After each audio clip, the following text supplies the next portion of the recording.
like that. I was looking at. I see your little pictures that you was posting. We are live. We are live. We are live. How's everybody doing tonight? Doing good, All doing right. good. Doing well. Yeah, I Yep. seen all that big, sexy stuff you posted everywhere. Oh yeah, you know. Oh, I see the Kansas City. You talking about the Kansas City things now? Yeah. Oh yeah. The I can, parade I was can, today, right? I Yeah. can only imagine how much noise y'all was talking over there on your live. Yeah. Oh, I didn't say much. I'm not a boaster, you know. I don't poke at Yeah. people. We won. That's what it is. But they was That's talking super trash cool. to me though. Yeah. Super Dave's in the house. What's going on, my brother? I really do appreciate Super Dave. Super Dave posting all the links to the contacts. And as I say every year, he's a trusted member of this live. If you need to get in contact with any of us that's on the live, Super Dave has the contact links, and it is totally safe. Uh, Super Dave, we appreciate you, brother. If I could pay you, you'd definitely be on the payroll, without a doubt.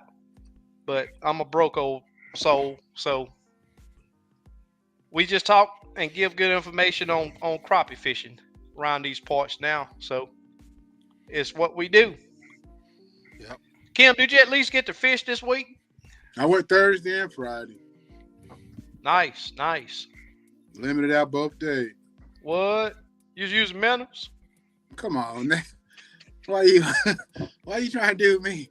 I gotta mess with you. No, Well, I gotta mess with you. It's the only way you gonna talk about what you used. I know. That's funny. But what you used? What was the depth? Give me a report. Talk to me. The depth was 12 feet, and I used purple chartreuse and what was the other color? Okay. Solid white. Pretty much all day. Both days. Okay. I didn't even change. You use scent? Oh, cool. No. You in a boat or bank? No, I went on the dock. Oh, the Okay. dock over there. That's what's up. Steve, you got to get out too, didn't you? Oh, I got some good fish last weekend. That's I wish I what's would have up. recorded more. Yeah, we had like 12. Me and my son. Right. Yeah, his biggest was 213. We got 12 over 2. Nice. I think he only dropped on like 4 fish. You got that 213, then like some 1.8. Smallest fish we had was probably a 140.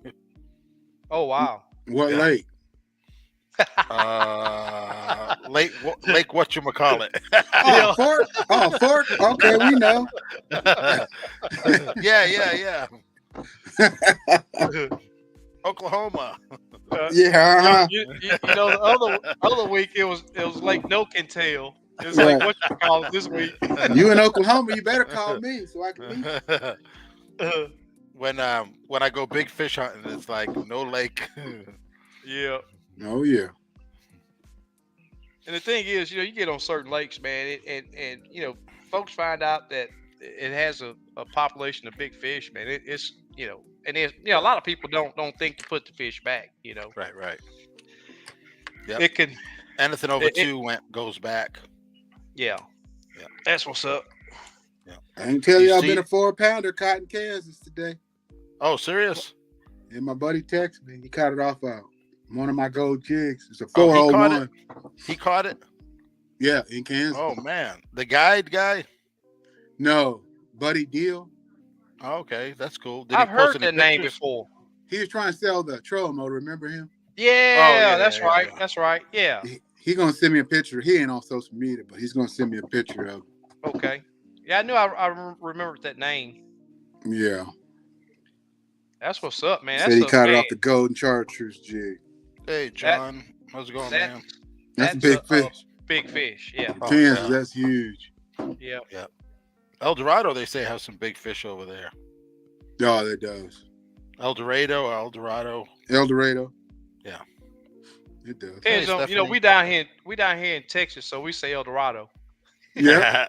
Up Either there in way. Kansas, they say El Dorado. Either You way. see both people in standby or no? You see Travis yet in the standby? No, No. not yet. I might have to call him. Said he was having problems. Yeah, yeah, yeah, probably ought to call him. That way we can get Yeah. them on. I'm not sure how long they'll have Yeah, to I'm gonna mute stay myself on. for a second. Uh-oh. Well, I see him trying. Oh, you He's seen him? yeah, he don't have video yet. Oh, okay. Uh-oh.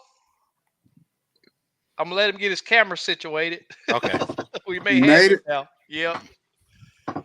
So guys, we got some more guys that's been following the tourney trail and did really well on Lake Conroe this last Crappie Masters East Texas edition tournament. And I want to hear what these guys got to say because I'm looking to learn something myself of how these guys can come down here and have never fished this lake. I think he may Yep. have had Never. 1 or 2 days One day. to one day to Yeah. practice and smoke the dudes that's been fishing these lakes for a long time. So it's always good to hear from people that go to these different lakes just to see what do they think about and I Yep. know they jump on those maps and look those lakes over before they get to them. So we got I'm gonna let them introduce themselves. I'm trying to get through with as many of these comments as I can, but as you know, when we have guests on, it's hard to do. Yeah. Well, let me go and get these guys added on, and we'll let them introduce themselves. Hey, how's it going, Crack. guys? I'm just glad Travis made it. Yeah, can you hear us? He's on. Uh, Uh-oh.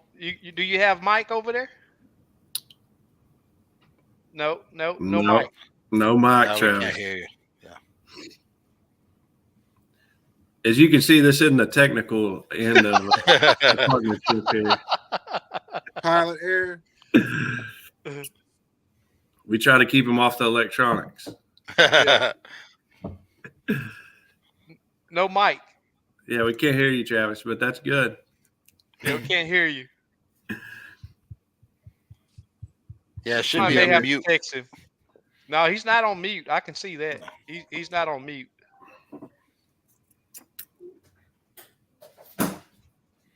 Is he We'll using give a cell phone or using a laptop? I think he's using a cell phone. Yeah. Or, I mean, Yeah. a laptop.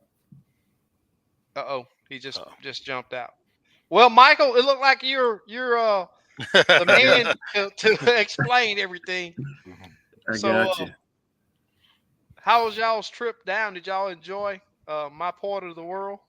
It was a very nice lake, nice part of the lake. Like I said, the wind was just beating us up, so that was the only thing unenjoyable about it. But right, we got Thursday evening. We got just a couple hours before dark to fish, and wasn't too windy. And then all day Friday, it was pretty windy. I think it was 16 mile an hour with 20 mile an hour gusts, 20 something mile an hour gusts. Wow. right. So we really didn't do much fishing Friday. We did a lot of looking, and Right. we just took what we could put together, and in that we didn't really get much to drop on very many fish, but we knew what we were looking at and kind of isolated it down from there. And on tournament day, it all changed, but Yeah. we just grinded it out. So. Yeah.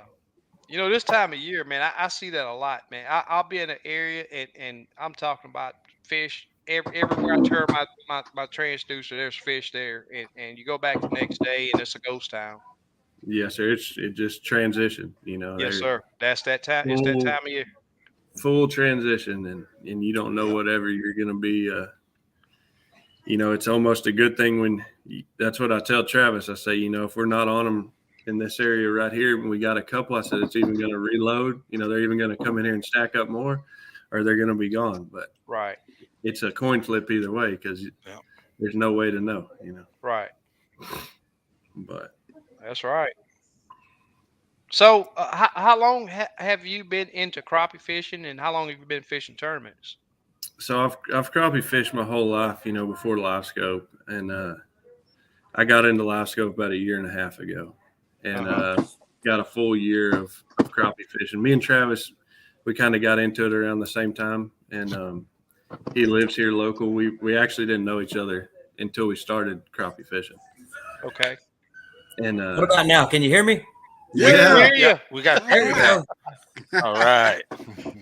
so we got about the same amount of experience under our belts. We got a full year of crappie fishing tournaments, and we lived right here local. So we started fishing together and taking what he knew and what I knew and trying to put it together. And we decided this year that we'd fish together. And so far it's worked out. We've had a lot of top fives and been up there at the top a couple times, and we still have a lot to learn, but it's coming together. So Yeah. I tell people all the time, you find a man that say he know everything about crappie fishing, you better watch out because it ain't much that he knows. he may be named Hayden Jeffries if you do. That'd be about the only one. Yeah. That's funny right there. We've had him on the show before. Yeah. Yeah. Before he won 10 in a row. Exactly. Yeah, I think he only had one under his belt then. Yeah. Maybe two. He may have had two up under his belt that time. Now we can't afford to have him over here. That's right. Yep. He's gonna want a sponsorship or something. Yeah. It'll cost us to have him on the show now. I think it's $100 a minute. Yep. Travis, what's going on, man? Finally Not much. Y'all doing all right? doing good, brother. Oh yeah. Perfect. Good. I'm not sure what all Michael touched on, but He said keep you off the electronics. we probably would be better if he'd take over. I know he touched a little bit on us fishing together and a little bit on the lake, and we did do a lot of looking on Friday. When we got down there Thursday afternoon, one of the first things I felt like we noticed was the water temperature was 60 degrees. We haven't seen 60-degree water temperature here yet. And I felt like, and we both felt like, hey, we're gonna go to the shallowest water we can find first, and we're gonna work out. And I think I caught 3 drum in a row. And I had the size down, just not speaking. They were good sized drum. They were Boone and Crockett drum. But. Wow. But we ended up pushing out, and we found our fish north of the 1375 bridge. We kind of had an idea Thursday afternoon that we probably might have wanted to been in that area. We didn't put anything great together. But Friday morning we went back out, and obviously I did hear Michael say, the wind was just. I know you canceled your trip that day, SK. It was brutal. No. I had my trip. Oh, okay. One of the days I thought you was canceling, but yeah. The wind was just brutal. We ran literally just looking for fish. We ran my 100 amp hour batteries dead on my boat, my lithiums. 3:30 we had to get off the lake because they were dead. Wow. And Michael pretty much took over on Friday. He fished most of the day. We stuck a couple of fish. He did. He stuck a 230 up there. And we felt like we were in the right area to get it done. And, we weren't on a lot of fish, which we were okay with that, but we were hoping to at least come out of there with 5 or 6 2-pound fish. Right. And no quantity. We had a mark. We had trees they were in. We worked through this area 3 times pre-fishing, marking trees that we had big fish in. And but we came back. What we did is we ended up coming back by the boat ramp, and there's some trees there. And we said, hey, we just may need something else. So let's look in this timber here. And I think I dropped on the first fish. It was like a 170 fish. Wow. Pre-fishing day. So we said, hey, there's at least some fish out here. At least we got something to fall back on. Right. And we loaded up and we went in. Nice. And obviously we came back the next day. There was us and one other boat up there. Sam was up there with us. We didn't see anybody, I don't think, pre-fishing. And it was like they were there 1 minute and they were gone the next. Really, Wow. I mean, it was. I have never, for me personally, I've never put it together. Felt like we had it together so good, and then just the next day, just zero. I think we did end up catching one fish up there. One way I think fish. We caught one way way fish. fish. We caught, yeah. And it But was a yeah, it was a 189 fish. It was a fish that helped us out for sure. But we spent a lot of time in there looking because, like Travis said, there wasn't a lot of fish, but the fish that were in there were good, and there was no small fish to weed through. Wow. Basically, you could scan through there, and if we seen a crappie, we could target that fish and go catch them because we weren't having to size fish. There was just no small crappie in there. And came back on tournament day, and it was not loaded. It had quite a few small fish in it, 0.80 fish, 120 fish that weren't there before, and the big fish just weren't there. So the water temperature dropped, what, Travis, 8 degrees? 8 degrees. Oh wow, that's It what was I was 52 just getting degrees. ready to ask. That's what I was getting ready to ask. What did the water temp change? So that water dropping 8 degrees and zero sun that day. The sun never came out, and our area turned into potentially having 14 and a half to 15 pounds in it to having maybe 9 pounds. Wow. at the best. So Man, oh man. we did our due diligence and made sure that those fish didn't move this way or move that way or drop down to the bottom and we spent about 3 hours in there, and then we said, you know what, we got to go to plan B. And Yeah, we worked through that stretch 3 times. yeah, we left that area and got it and just grinded it out, and I feel like when we left that area, we had no advantage as anybody else in that tournament. What we had put together pre-fishing, I felt like we had it. We had something good, and when we had to leave that area, I feel like we were on board with everybody else. Just got to come across the right fish. Yeah. So another question that I think I'd ask is do you feel that those fish possibly could have just dropped to the bottom? I think they moved deep myself. I think that they just moved a little bit deeper because we spent a lot of time looking for those fish on the bottom. And we were in 9 foot of water, and they're pretty big in 9 foot of water. Pretty hard for them to hide. Right. Those fish, they look like a giant tire, on your live scope. Yep. And we catch fish off the bottom a lot, and they could have. I'm not saying they didn't. If they did, they moved somewhere that had a softer bottom and got on the bottom. Right. Yeah. They got in some mud somewhere. They might have gotten the creek channel. I'm not sure. Yeah. But they definitely transitioned, and I just kind of want to think that there wasn't a lot of them. We're talking about maybe a dozen fish that we're looking for. So even if they just move out into deeper water and just spread out a little bit, it's a needle in a haystack there. So yeah, that's what's up. So you said you found the fish over 9 foot of water. What depth were they hanging at on the trees? They were about a foot from the bottom to 2 or 3 foot from the bottom. Okay. They actually weren't on the bottom. And me and Travis had made that mark, as we were looking at them. They were just anything up high was usually a drum or a sand bass, in the tree. Sand bass higher in the tree. And, but everything from that day flip-flop, because during tournament day, Travis caught several nice black crappie off the tops of trees. But we were in a little deep. We moved to what, Travis? 13? 13, yeah. We didn't go very much deeper, but just 13, 14 foot deeper and back south of that bridge. And yeah, we ended up going to the bridge and then working north as well on the creek channel. I think we might have caught one of our black crappie right there, just north of the bridge. But we worked that entire stretch, and it was just like they're just not here. And like Michael said, we could have been missing them, but we catch fish off the bottom all the time. And you can only speculate. But bottom line of the ordeal is they were there one day and gone the next, and it was heartbreaking because we felt so good going into tournament day. And then you get real humbled, and I pretty much started off on the trolling motor, and you're just trying to change something up, and I'm like, Michael, get up here and let me step back, and you get up here and because me and Michael, that's one of the things we do.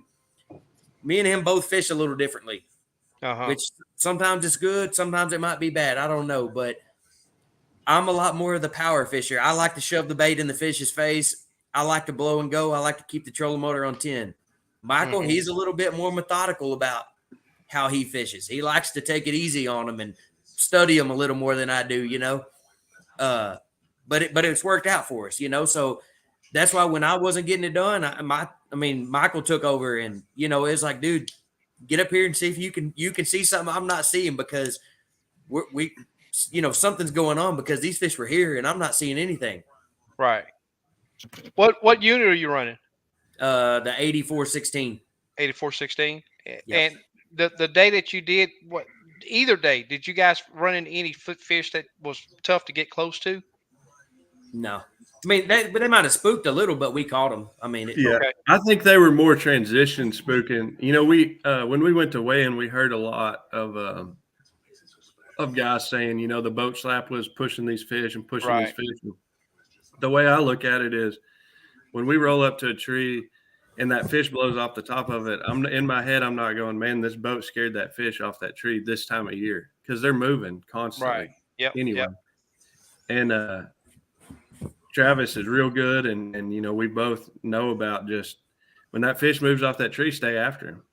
Because they're crappie. They're not gonna catch another gear and get out of the lake on you. Yeah. You know, they move and glide and move and glide, and so I don't know if we ever spooked any fish. I just know that this time of year those fish are constantly moving.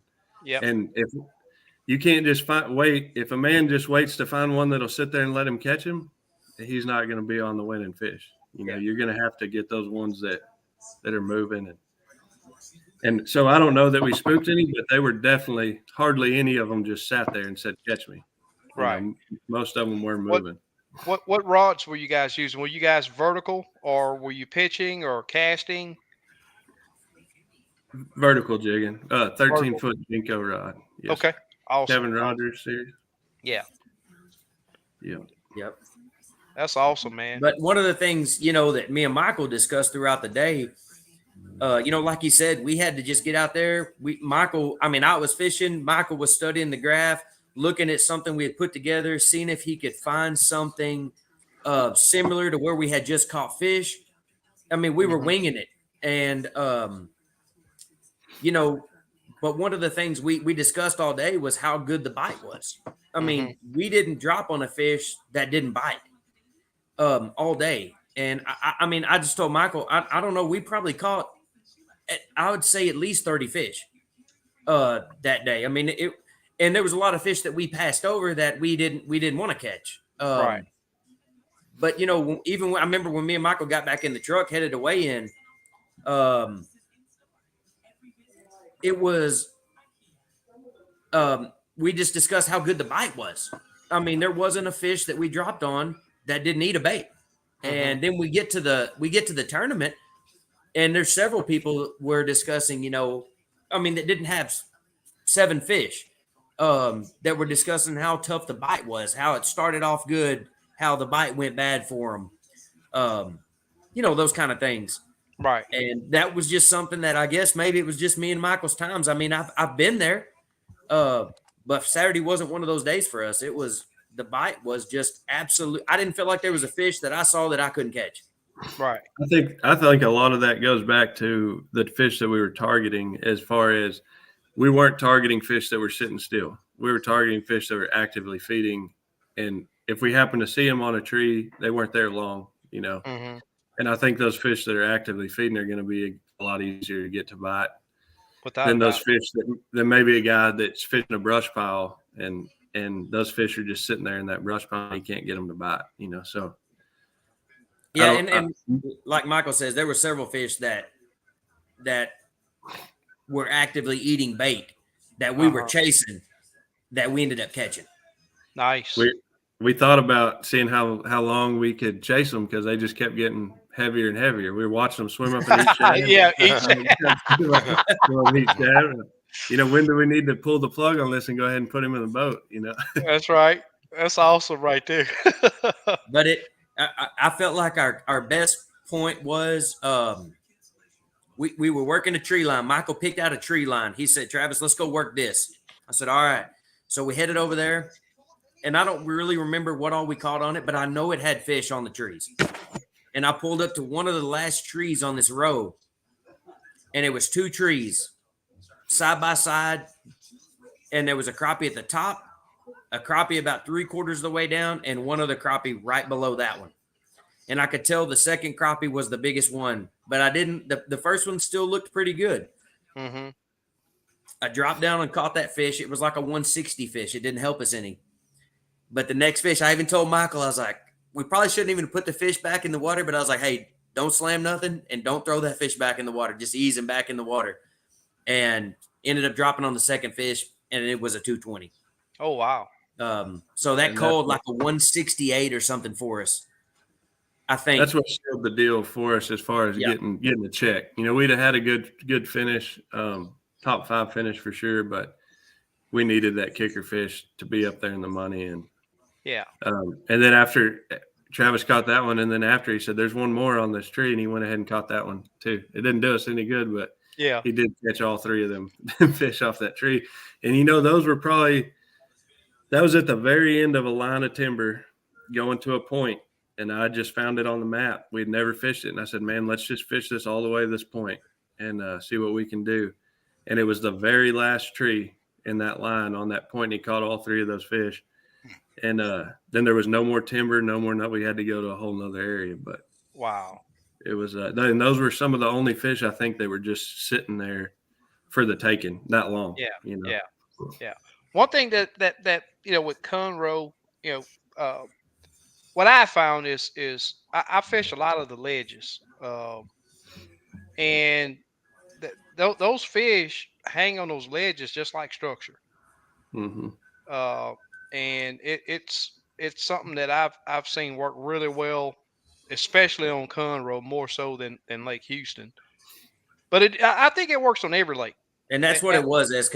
It was a row of trees that ran right into a point, like Michael said, that came steep up on a ledge. Yeah, Exactly. it was a steep point with a steep Right. ledge, and Yes. and we had noticed even earlier in that week, Friday, we had noticed that these fish were related to timber, but they were related to timber on the edges. They weren't in the creek, but the steeper the drop was from the flat to the creek, the steeper that drop was, the more likely there was to be a big fish on that timber. Nice. Yeah. So They do spawn in those trees. Yeah. They spawn heavily in those trees on Conroe. And crappie, I tell people all the time, they're one of the laziest fish in the lake. That they want to be able to flip that tail 2 times and be in 20 foot of water, or flip it 2 times and be in 8 foot of water. Mm-hmm. And it's just what they do. That I see in the couple lakes we got down here. Yeah, it's the same. Fork was they drained Fork last year, and so there wasn't a lot of their spawning areas were taken up the shoreline because they drained a lot of the water and they couldn't get up there and spawn. And they spawned on trees. We seen them. You could see them with live scope. There's bass spawning on trees and crappie spawning on trees. So I know for sure if Conroe doesn't have the spawning area that they're looking for as far as shoreline, they're going to spawn on trees. Mm-hmm. And I wouldn't have thought that before, but from us seeing that last year on Fork, it didn't. Just looking at Conroe, it seems like a lot of the shoreline may be changed or taken up, or retaining walls and where they might have to spawn.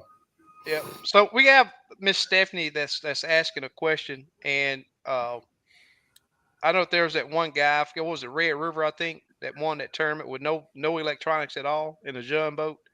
Oh, that was on the St. John's. Yeah, St. John's. Okay. Yeah, St. John's River. Yeah, so a tournament can be won without live scope. So Yes. to answer a question, we also have another question here from Roadhog that asks, what size jig heads were you guys using? 1/8 ounce. 1/8 ounce. Okay. both of us were using 1/8 ounce. I'm the kind of person, I always want to get away with a quarter if I can, but I personally felt like the fish were responding better to just something a little bit smaller. Right. And here's another question where the fish was same thing what we were just talking about, with the fish relating to the timber near the creek or river channel, and that's very Yes. popular this time of year. Yeah. I seen another question a while ago. Make sure I don't miss questions. I may have skipped over it. But man, I sure missed meeting y'all at that weigh-in. Yeah, I was looking for you. I never saw you. Yeah. I had that trip, and these guys were from. I'm not gonna say Mississippi anymore because that's what I was saying all the other time. But they're from one of the states over there, and they made the drive over here before that weather system delayed and pushed through later. But they still wanted to fish, so I was in the same wind that you guys were in Yeah. during that tournament out there. And man, come, I wish I could fish those tournaments with y'all, but I seen somebody ask a question a while ago. Why won't I join them? And it takes a lot of money and time to run that trail. So Yeah. It's time. It's for sure time. It's just being on a lake you've never been on before. But that's at the start of this. You were wondering.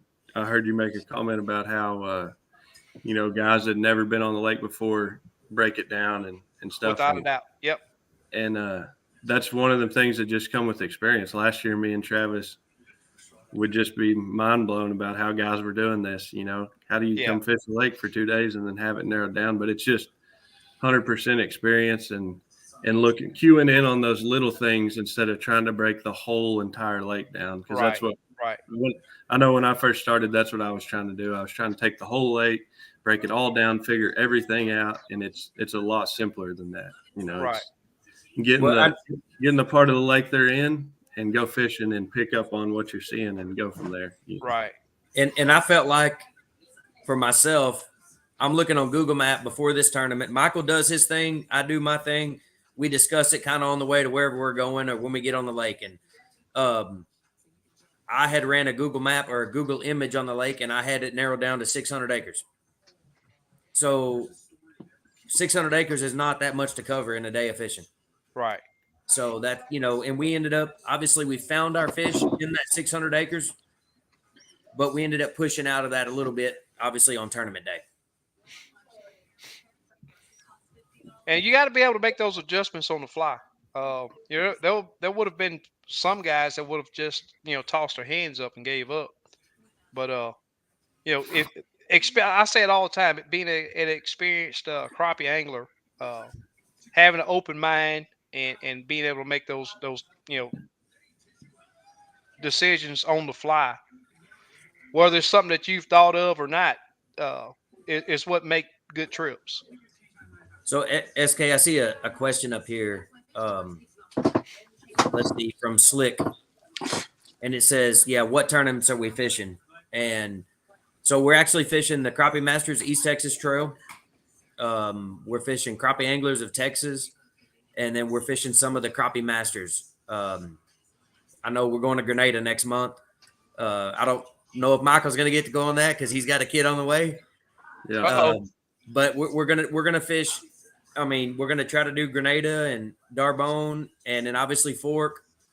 Maybe go to Truman. I think it goes to Truman. We're just gonna play it by ear, but we're at least fishing all of Cat and all of Crappie Masters East Texas Trail and majority of Crappie Masters. Nice. How are you liking that new boat? I love it. Yep, you pushed it. You got what, 300R on it or 350? I did through the 300R. 300R, yeah. That It'll got to be nice. I've had it up to 85 so far. It'll run fully loaded, live wells full, tournament loaded. On Jordan rode me the other day. We were running 81. Wow, that's booking it right there. So it's getting it pretty quick. And I ran it that fast. Yeah, Michael hasn't been that fast in it yet. Yeah. I like about 70 miles an hour be our max speed. It's hard on those fish when you get going 80. He's trying to figure out a way to govern it. That's awesome. So, are you running the crappie breaks? I am. Yes, sir. I'm not running them on the poles. I'm running them mounted to my a plate off of the poles. But I do have trolling motors on the rear of my boat. Okay. Do you? How often do you use them? Every fish, Every fish. Yeah. pretty much. Yeah. You know that other that elite crappie masters I watched and I never seen Hayden or Lamar use step on their switch to turn theirs on. And I sat there and watched. I Yeah. never seen them use it. Yeah. And mine's just, I mean, I usually just keep my foot on it. I mean, and it's just a very, very minute Right. push, Just a you know, bump. and I don't know how spooky those fish were. It's not as crucial when the wind's blowing, really hard. You don't have to stop. Exactly. Yeah. But obviously they're hands down the best thing for smooth water. If it's glass, they're game changers when it's glass. Yeah. Yeah. I think even time efficiency, as far as a tournament standpoint, where you can Get You to can fish run- fast. you can run your trolling motor on 10 looking 70 feet, but you can stop that boat at 40 foot and Right. then ease up on them. Where Yes. Yeah, it increases the efficiency big time. Yeah. I'm about maybe a week out from having it on my boat, and I know it's going to help me big time too. Yeah. Yeah. If you ever get in a boat with them, you can't hardly fish without them. I'll tell you that. Yeah, turn that troll motors for the birds. I'll tell you that. Yeah, now. we fished one tournament where Michael had him on his boat before I did, and we fished the tournament out of my boat, and he's over there stomping on the trying to hit the switch because so that was the last tournament we fished though back in November, and I've had him on since November. Yeah. Nice. So when you guys are dropping on a fish, do you how do you judge what's the whether the bait you're using is what's best to use? What reaction do you look from that fish? I'm gonna let Michael explain this. To determine whether you need to change colors or size or Michael has a good something good he always watches. So as far as I can't tell you color wise, but as far as profile, the further up I can get the further my bait is in the water column and I can get that fish to react, the more they want that bait to me. So if I'm using a 1/8 ounce and they're not reacting until I'm a foot away from them, that's not the bait. I'm going to try something smaller or something bigger. Right. But when I can get that bait above them, say 6 foot in the water column above them, and I can see them flicker, nose up just a little more, just any reaction, I know that that's what they're looking for. Right. That's something they're interested in. And then try to break it down more, change color, whatever. But once you can get them to react, the further, to me in my mind, the further they'll react to a bait away from them, the better chance you have of catching that fish is. Yeah. And that's obviously depending on water clarity as well and everything. Exactly. Right. That's what I was just going to say. If you guys ever come to Lake Houston, you'll see those fish that you have to touch. Yeah. To get their attention. I don't care what you put down there. Yeah, and we run into that, muddy water, but exactly. Then it turns into, are they reacting at 6 inches or are they reacting at 8 inches? Right. Like it's just how. And if they're eating it, we don't change it. That's right. If they're reacting and they're nosing up and they're actually eating it, then we're not going to change it. That's one of my favorite sayings about live scope is I don't care about seeing the fish.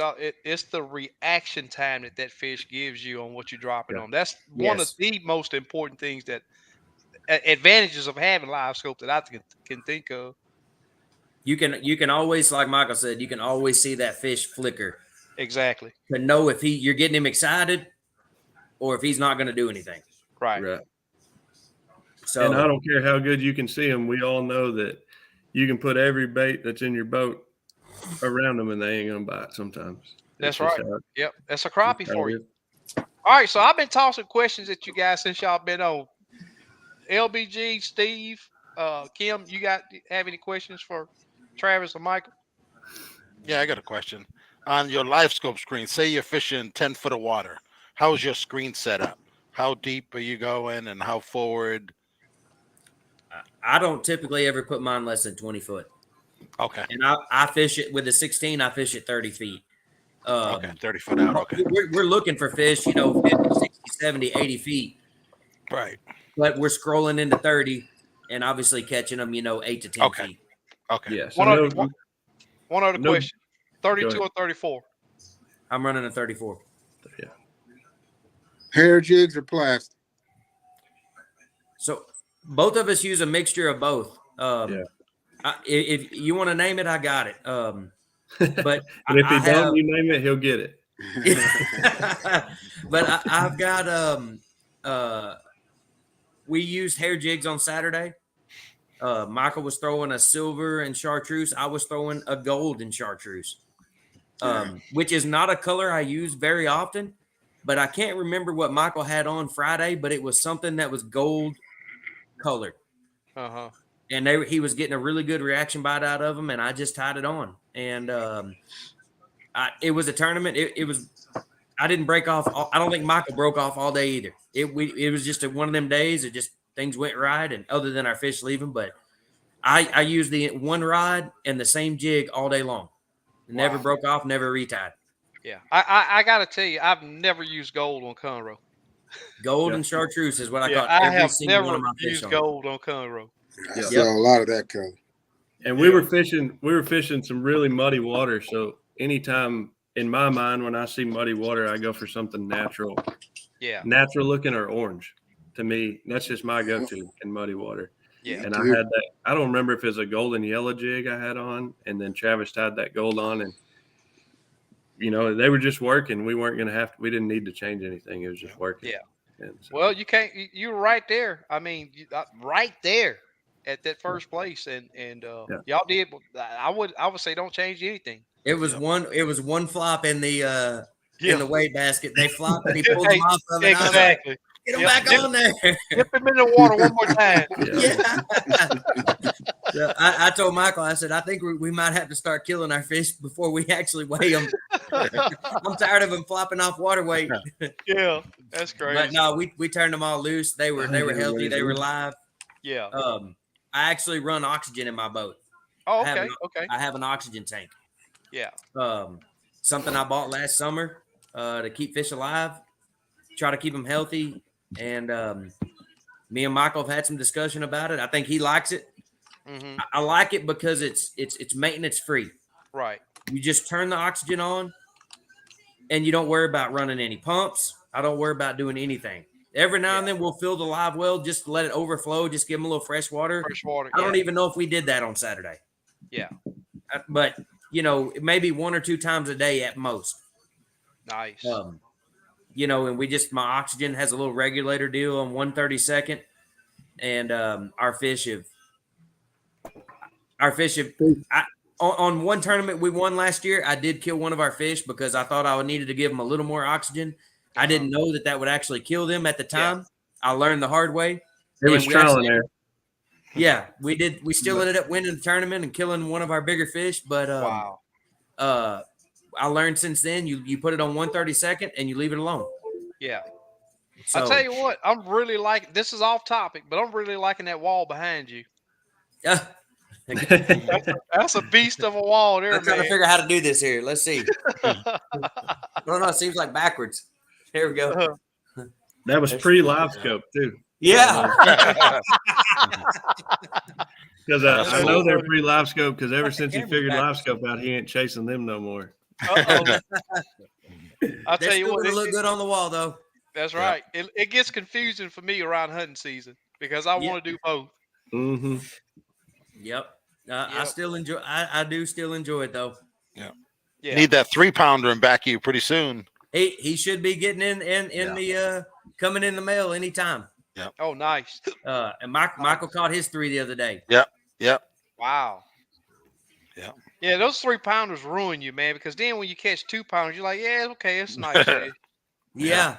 Well, and especially when you're fishing a lake that you're catching, 250, 260, 270 fish, and then you go look at fish and then you're almost not dropping on 2-pound fish because you don't think they look big enough. Exactly. And then, you pull a 2-pound fish in the boat and you're like, that's a 160 fish. And you put him on the Exactly. scale and he's Yeah. 2 pounds or 220, We did that on Thursday evening on Conroe.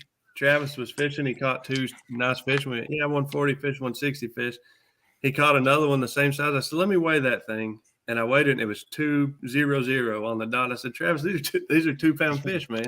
He's like, really? I'm like, yeah, I didn't think so either. But That's all. Well, So what's y'all's home lake? like Fork. Fork. Okay. Oh man, y'all got a gravy over there. Yeah, it'll ruin a guy. Really, we had to get away. We had to get away from it to get better. Honestly. Yeah. It does. Yeah, it's such an easy lake to fish. From one end to the other, and obviously we all know it holds some giants. So Yeah. I know I helped my buddy out, Xavier, the other day on Sunday. We took a couple guys fishing and we caught 100 crappie. We had a 275, Wow. 262, a 240, a 233, and just probably 10 other fish over 2 pounds. Yeah. That's crazy. I mean, it was just. I talked to the biologist for our area here today, and he was talking about, it's a lot of people got live scope, and we've been watching to make sure that it don't hurt the pop. I was like, man, we got one guy at that fish Lake Houston that's successful, and that's me. And I said, I'm not gonna hurt the population by myself. So I've talked about. What do you guys have, like 130 guides over there on Fork? Oh, it's crazy on Fork. Yeah. I told so look at Lake Fork, man. That lake got 100+ guides over there, and it's still producing quality fish with big numbers. There's at least 20 that fish almost every, run a trip every day, at least. And you said 20? Yeah, that run a trip every, that. Okay, that's daily. Okay. Yeah. Okay. That are doing multiple, a week, but still they're running 2 people. So, and some of them are running 2 trips a day. So one guy could be responsible for 100 fish. 100 fish a day. Yeah. What's the limit? 25 person. Yeah, 25 per person. But and we haven't seen a decline in numbers or size. So. Yeah, and that's why I was telling the biologist today. I was like, man, these fish, they handle their own. Yeah. But and it's my understanding. It's my understanding as well that these guys, that guide on Fork Daily, I can't say that they're not seeing a decline or something. I've heard some mention last year they felt like the overall size was down a little bit, but I don't believe that they've seen the numbers go down any. Yeah, I heard talk of them wanting to limit their clients to 15 or something like that. Yeah, self-imposed limit. Yeah, some of the guys did that, I think, for a period of time. I'm not really sure. Yeah. I think that was just so their jobs were easier. Right. That too. And I'm sure that some of those clients were like, yeah, I'd rather go with this guy over here. He's gonna let me bring 25 fish home. Yeah. It'd be hard to do unless nobody's on page. I just know I'd hate to be a guide in Oklahoma though. Why is that? It's 37. Oh, so okay, yeah. Yeah, but they got the numbers though. They do. Yeah, it just a big lake. One person on 37 fish. Yeah, you still got to fillet them. Yeah. So, hey, I see a question over here from Darian. On my 3-pounder, Darian, I just dropped on him one time. He was open water, dropped on him, fish ate it. Yeah, I boat flipped him, and that was all it was. 306. 306. You 0.02 over my 3-pounder.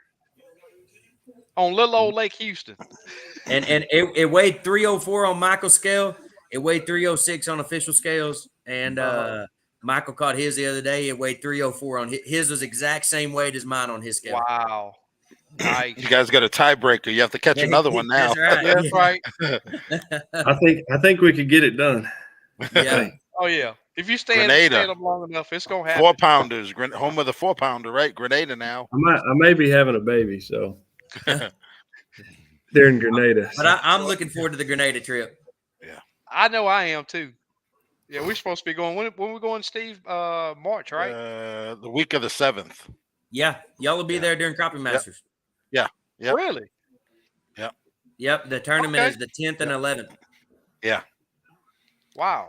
There was Steve's one day got at the you tournament. all entered. He just hadn't told you yet. There was one guy. He was on a guide trip during the tournament and had like a 426. Wow. Yeah, Mm-hmm. it's That's crazy. crazy. I didn't see. Did I see any 4-pounders at the weigh-in? Did we see any of Travis at the weigh-in? I know we saw that I think 390. one. Yeah, no, because we were at second day. Yeah. I think it was a Okay. 390 was the biggest. Lamar had second the day. 390. Yep. Yeah, that thing was. Oh man. Definitely something to remember. If you've never seen a 3-pound crappie Yeah. or 3.5-pound crappie, Yeah. it's a sight to see. They don't look like a regular crappie. They Right. don't. They don't. Yeah, They're once he, yeah, oh yeah. Looked like the Once he whole- hits the deck, oh man, it's party time. Till he hits the deck. yeah. Well, not personally key. Oh, were you reading that? Oh yeah, I've just seen. Yeah. Yeah. He said that he feel that the there's a decline in Mississippi on some of the well-known lakes. That's because Hayden Jeffrey's been wearing them out. Okay. He lowering the lake levels. That's funny. Yeah, he's been. You know, winning I some will money. try. I know he was talking about putting back fish. You know, obviously Lake Fork right now they have the rule, just till the end of the month that you can't turn fish back. So, I feel like it's a rule that should be reevaluated myself. But I guess, like right now, we're catching fish on Fork in 20 feet of water, 6 to 10 feet down. There's nothing wrong with those fish, Right. but there is still fish coming out of 40 foot of water. Yeah, that's different. And exactly. And so I guess, when pre-live scope, everybody fished in the wintertime in 40, 50 foot of water. Right. Now, a lot of people don't even go that deep throughout the entire year. Right. But, the state says you got to keep them all. Yeah. So it doesn't matter if he's a 6-incher or a 3-pounder. Yeah. He goes to live well. Way back before live scope, I used to tell Steve all the time, I said, man, everybody talk about how deep these fish go in the winter. I said, man, there's fish shallow year round. Yep. Year Sure round. is. Yep. And you hate to really catch a fish that, like that 275 the other day or all that, I'd have turned all these fish back. That we caught them 6 to 10 feet down. Right. But you can't. Got a question from Michael here from Darien. He wants to know, how did you approach your 3 and did you boat flip it? No boat flipping on them big boys. No, man. In my fishing career, I struggled a lot in tournaments, netting fish. I was fishing by myself and trying to figure it out. And in the summertime, when the bite was real finicky, I lost a lot of fish not netting them. And so I set out on a mission to learn how to net my own fish. And now if I'm fishing by myself, even fun fishing, I have a net and I net them, Oh. more as it started out as, just practice. And then it turned into a habit. If I'm catching small fish, then I'm not netting every single one of them, but Yeah. I'm targeting a big fish and it may only be a 220 fish, but he's getting netted. So Yeah. Michael looks like a well-oiled machine out there netting himself. Got the rod bent back. He got it, man. He can get that net and chunk it out there and grab a hold of the end of it. And get fishes in the net. I mean, I just assume stay out of his way, be honest with you. Yeah. I noticed if Without you're a doubt. fishing straight braid and you're using like a steelhead, I don't think there's a need for a net. That as long as you get good momentum coming in, Right. Yeah. that fish comes in the boat pretty easy. yeah, you shouldn't. Yeah. If you're fishing correctly, you shouldn't. The only thing is like what got me in the summertime when the bite's real finicky. Right. And you They're don't know not where you're lit getting- good. You don't know where you're getting these fish hooked up at. Yeah. And you exactly. go to boat flip them and it's not your jig, it's not your rod, it's not your technique. It's just Right. wherever you had them hooked at was not as strong as much as they weighed. Right. And I was losing fish and I went, I got to figure this out because Yeah. there's a lot of summer tournaments. Yeah, they I ain't know root when for them I out there. tournament fished, I had a net out all the time. You know what I mean? It's just insurance. Right. I'm not going to lose a fish and lose some money because I have a net, you know. Right. And you know how the bite's going. Like in that tournament, me and Travis were fishing. There's a lot of fish that got boat flip. There was fish that we weighed at the tournament that got boat flip that didn't get netted. Yeah, if they're choking it, you know you can. Yeah. Yeah. You I can- try to look as soon as that fish surfaces. I try to look at that fish's mouth and kind of get an idea. Mhm. For me, me and Michael were actually talking on the way home. Michael has a different way that when he catches fish, that he gets them in the boat. He reels, I pull line. And, you know, Michael knows, I mean, net or no net, the fish I catch is coming out of the water. I don't let up. Yeah. I flip many a fish over the boat. Yeah. You know, thinking he was bigger than he really was or something. I've just, for me personally, I feel like I've had a lot better just catch ratio if I horse that fish in the boat. When I catch him, I never let up. You know, and Michael has a little different approach that he does it, and it works for him. Uh-huh. But for me, I put a fish. When I catch a fish, I'm going to boat flip a fish that's 20 to 23 feet deep. I can boat flip a fish, never reel. Wow. And that's what I'm going to do. I don't like to reel once I catch a fish. Somebody said top lip boat flip, huh, Steve? Yeah, I think when you start reeling, you might slack that line a little bit.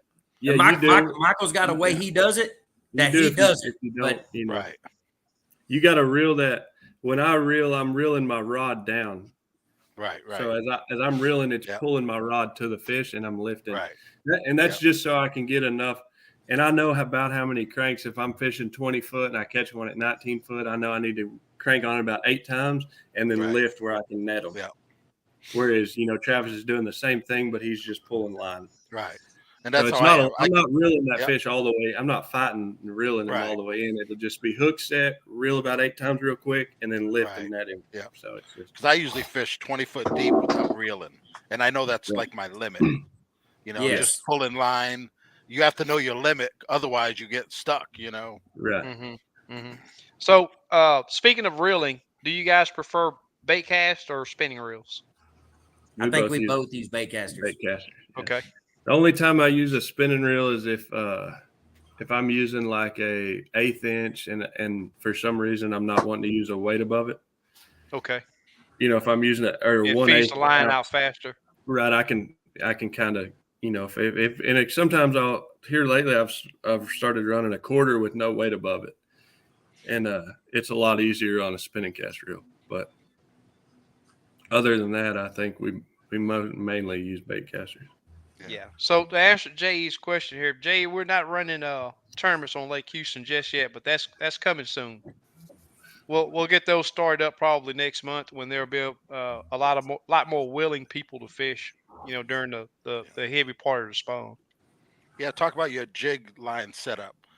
Weight above. What do you guys think is better? I think for me, most of the time, I'm always running at least a 1/4 ounce above my jig. A lot of times I try to get away with the 3/8. Like I said earlier in the show, I'm a little more that power fisher. I want to get that fish, that bait on that fish quick and in his face as fast as I can. I'm not saying that's always the right way to do it, but that's how I'm going to start out trying to do it. And I'm typically going to run a fluorocarbon leader. If I'm running a 1/4 ounce jig, I may run straight braid. But if I'm running a 1/4 or an 1/8 or a 1/16 or anything like that, I'm going to run a fluorocarbon leader. I don't like it getting tangled up. Mm-hmm. And I try to get away with a 1/4 or, for the most part, a 3/8 ounce tungsten weight above my jig. Nice. I won't allow tungsten on my boat though. Because of your screens? Yeah. Yep. But it just I'm sure it's going to happen one day. But I just, you know, especially like Michael said, we were chasing fish, Saturday, and obviously when you're chasing a Roman fish, the heavier weight you've got on to get on that fish, the better you can make it happen. The faster you get to it, the better your chances are of catching that fish. Yes. Without And a doubt. you can push and pull, a quarter ounce above it. Exactly. Yep. Right, and keep right. your line straight down. Yeah. But there are times. Yeah, go ahead. There are times, like Michael said, that Move it. he's just used a quarter ounce jig with no weight above it, because sometimes you're just getting the right fall that the fish want. Right. Yeah, if I could get away. No, go ahead, Mike. I was just saying, if we could get away with using a 1 ounce weight above our jig, we would. I think the bigger weights you can get away with using, the better. Right. It's just not crappie. Yeah. They what was the winning weight? 12, 30 something, I believe. 13. Oh, 13 something. Yeah. 13.24. 13.24. You guys had 13.22, right? Yeah. Correct. Man. Wow. Man, that's 3 drops of heartbreaking water. there. I've been like, hey, no, y'all gotta reweigh that. Y'all gotta reweigh that. I think if we would have been using minnows, we'd have won. Yeah, a couple more minnows in the stomach, y'all would have had it. We did have some minnows in the boat, but we never had to use them. Awesome. You know what sucks about them scales is they'll move, and once they lock, you're screwed. Yeah. If they'd lock a second later, it might be higher. You just don't know. Yeah, it could have been. You know. But I feel like the fish that we were on, we'd have blown it out of the water. So yeah. How much was your official weight different from what you had in the boat? It was about normal. I think we had 1280, Travis. 1280 something. Yeah. Okay. And 1320, and that's about what it is for Crappie Masters. Okay. Yeah, and I don't know if my scale is perfectly true. If it's weighing a little bit light, it's accurate all the way across the board. Right. When it comes to fish, you figure out an average. Yeah. Yeah. I always knew a percentage. It's always 12% higher or whatever, so you know. Yeah. Yeah, so this Big Les asked on tournament day, is your thoughts the same as practice day, or do you change your plans? We fish different on tournament day for sure, but we stick with our game plan, and that we made before then. We have a game plan and we stick to it. We try to do as least amount of fishing as possible on practice. Without a doubt. Look at every fish that you catch is just one you're probably not gonna catch. I get a good laugh out of those guys. Oh, we went free fishing today. They got a full limit in the cooler, and they holding up some good fish. And are you going to win money? Or you going to fill the freezer? Yeah, and it's hard to do. It really is hard to do. Yeah, I mean, especially when you're looking at a good one down there. That's right. Yeah, because we all want to catch them. Yep. Yes, Speaking of the weight above, you prefer like a pencil weight, egg weight? You think it makes a difference or no?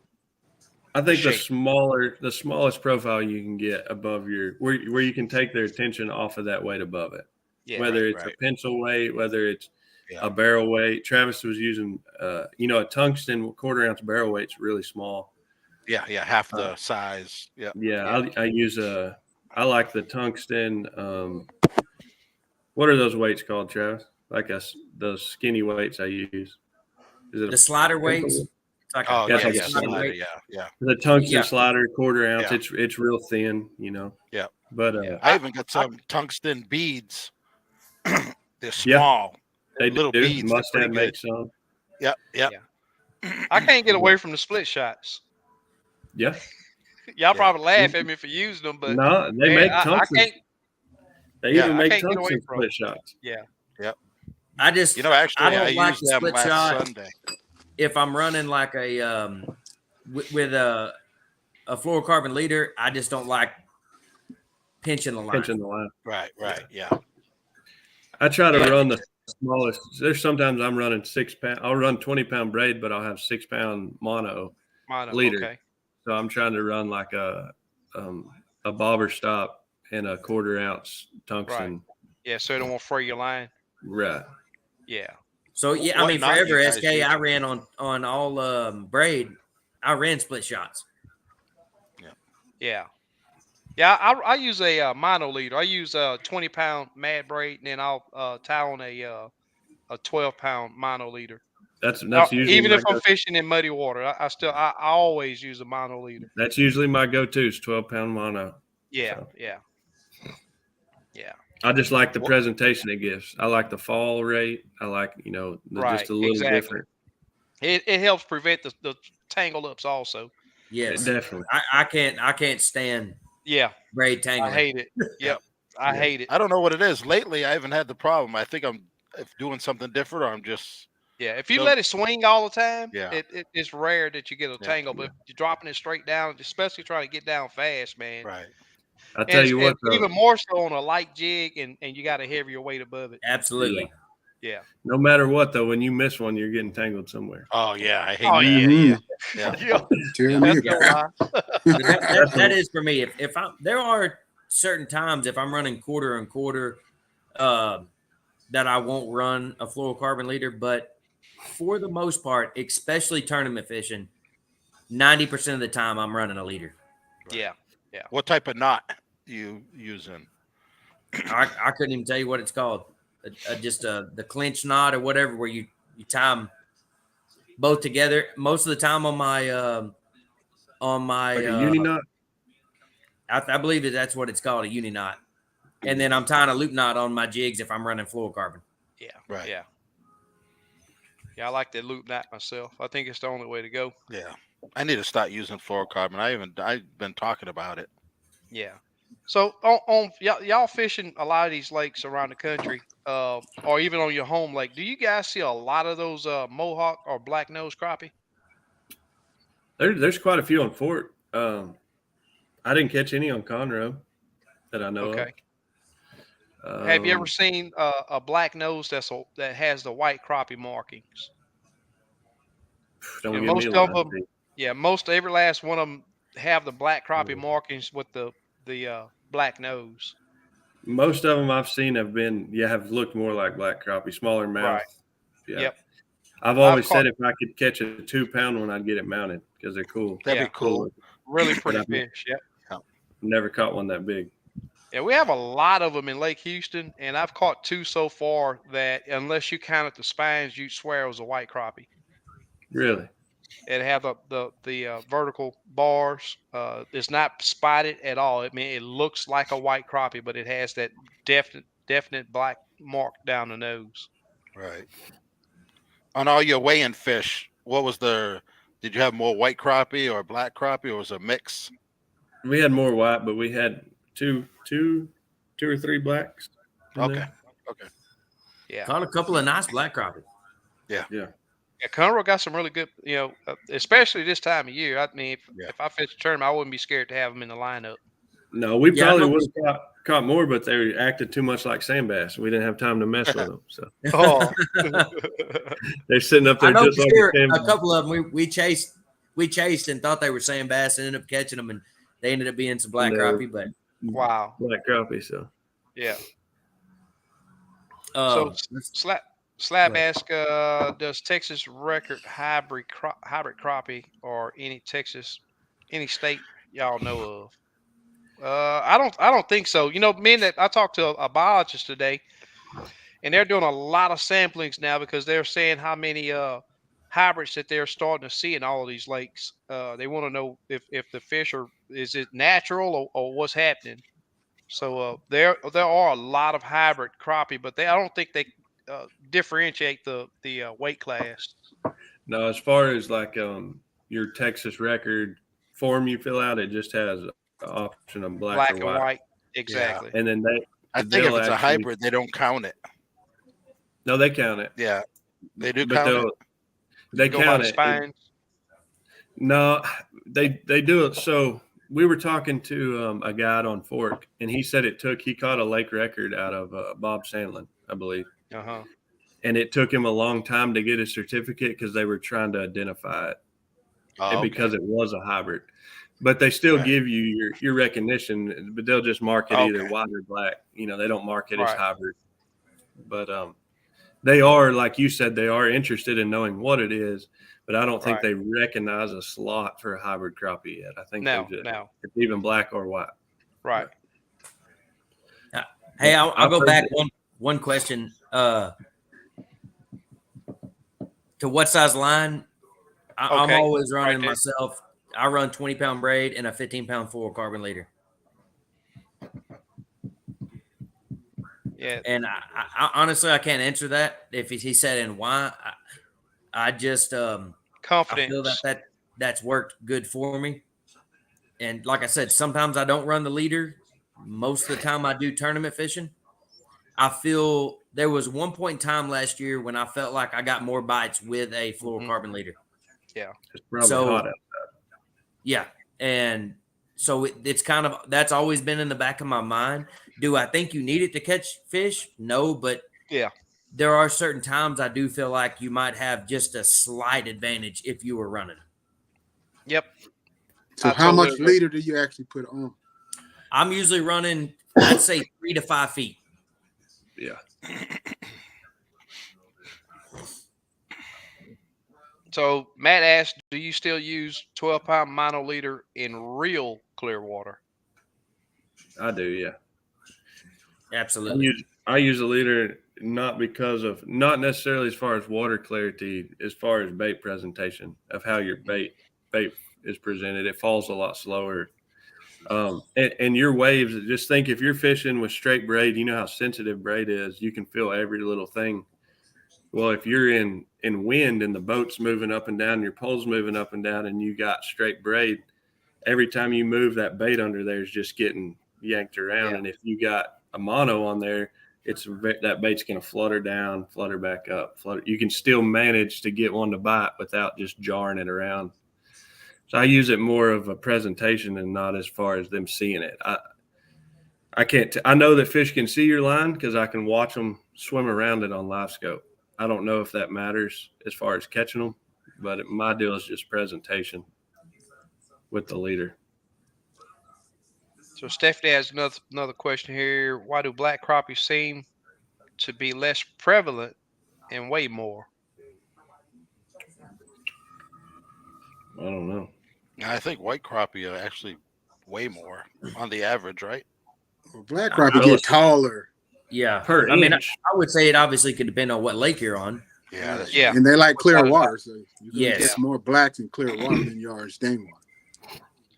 Yes. I mean, it's no different than, I mean, like on Conroe this weekend, me and Michael had, 4 or 5 white crappie and 2 black crappie. But it's the water conditions that we were fishing right. that these other guys that were probably farther out of the river and more south than we were fishing clear water, they probably weren't in any white crappie.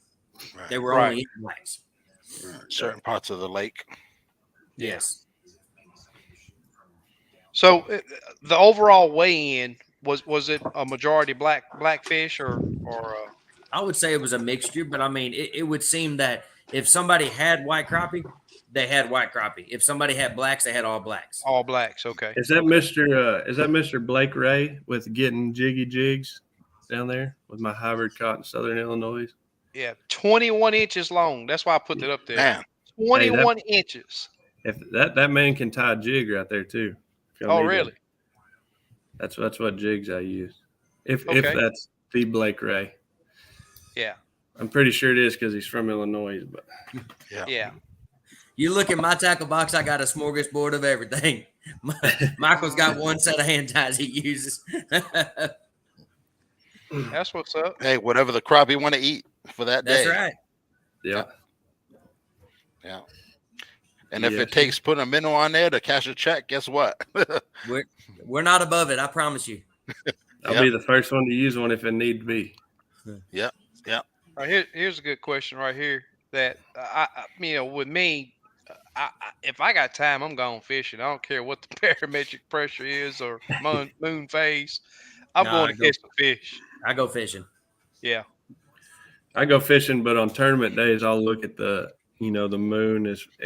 My confidence level. If we find fish on a Friday evening and we're going into tournament morning, if it's a full moon, I'll tell you my confidence isn't as high Mhm. going into tournament morning because I just know that they're moving a little more.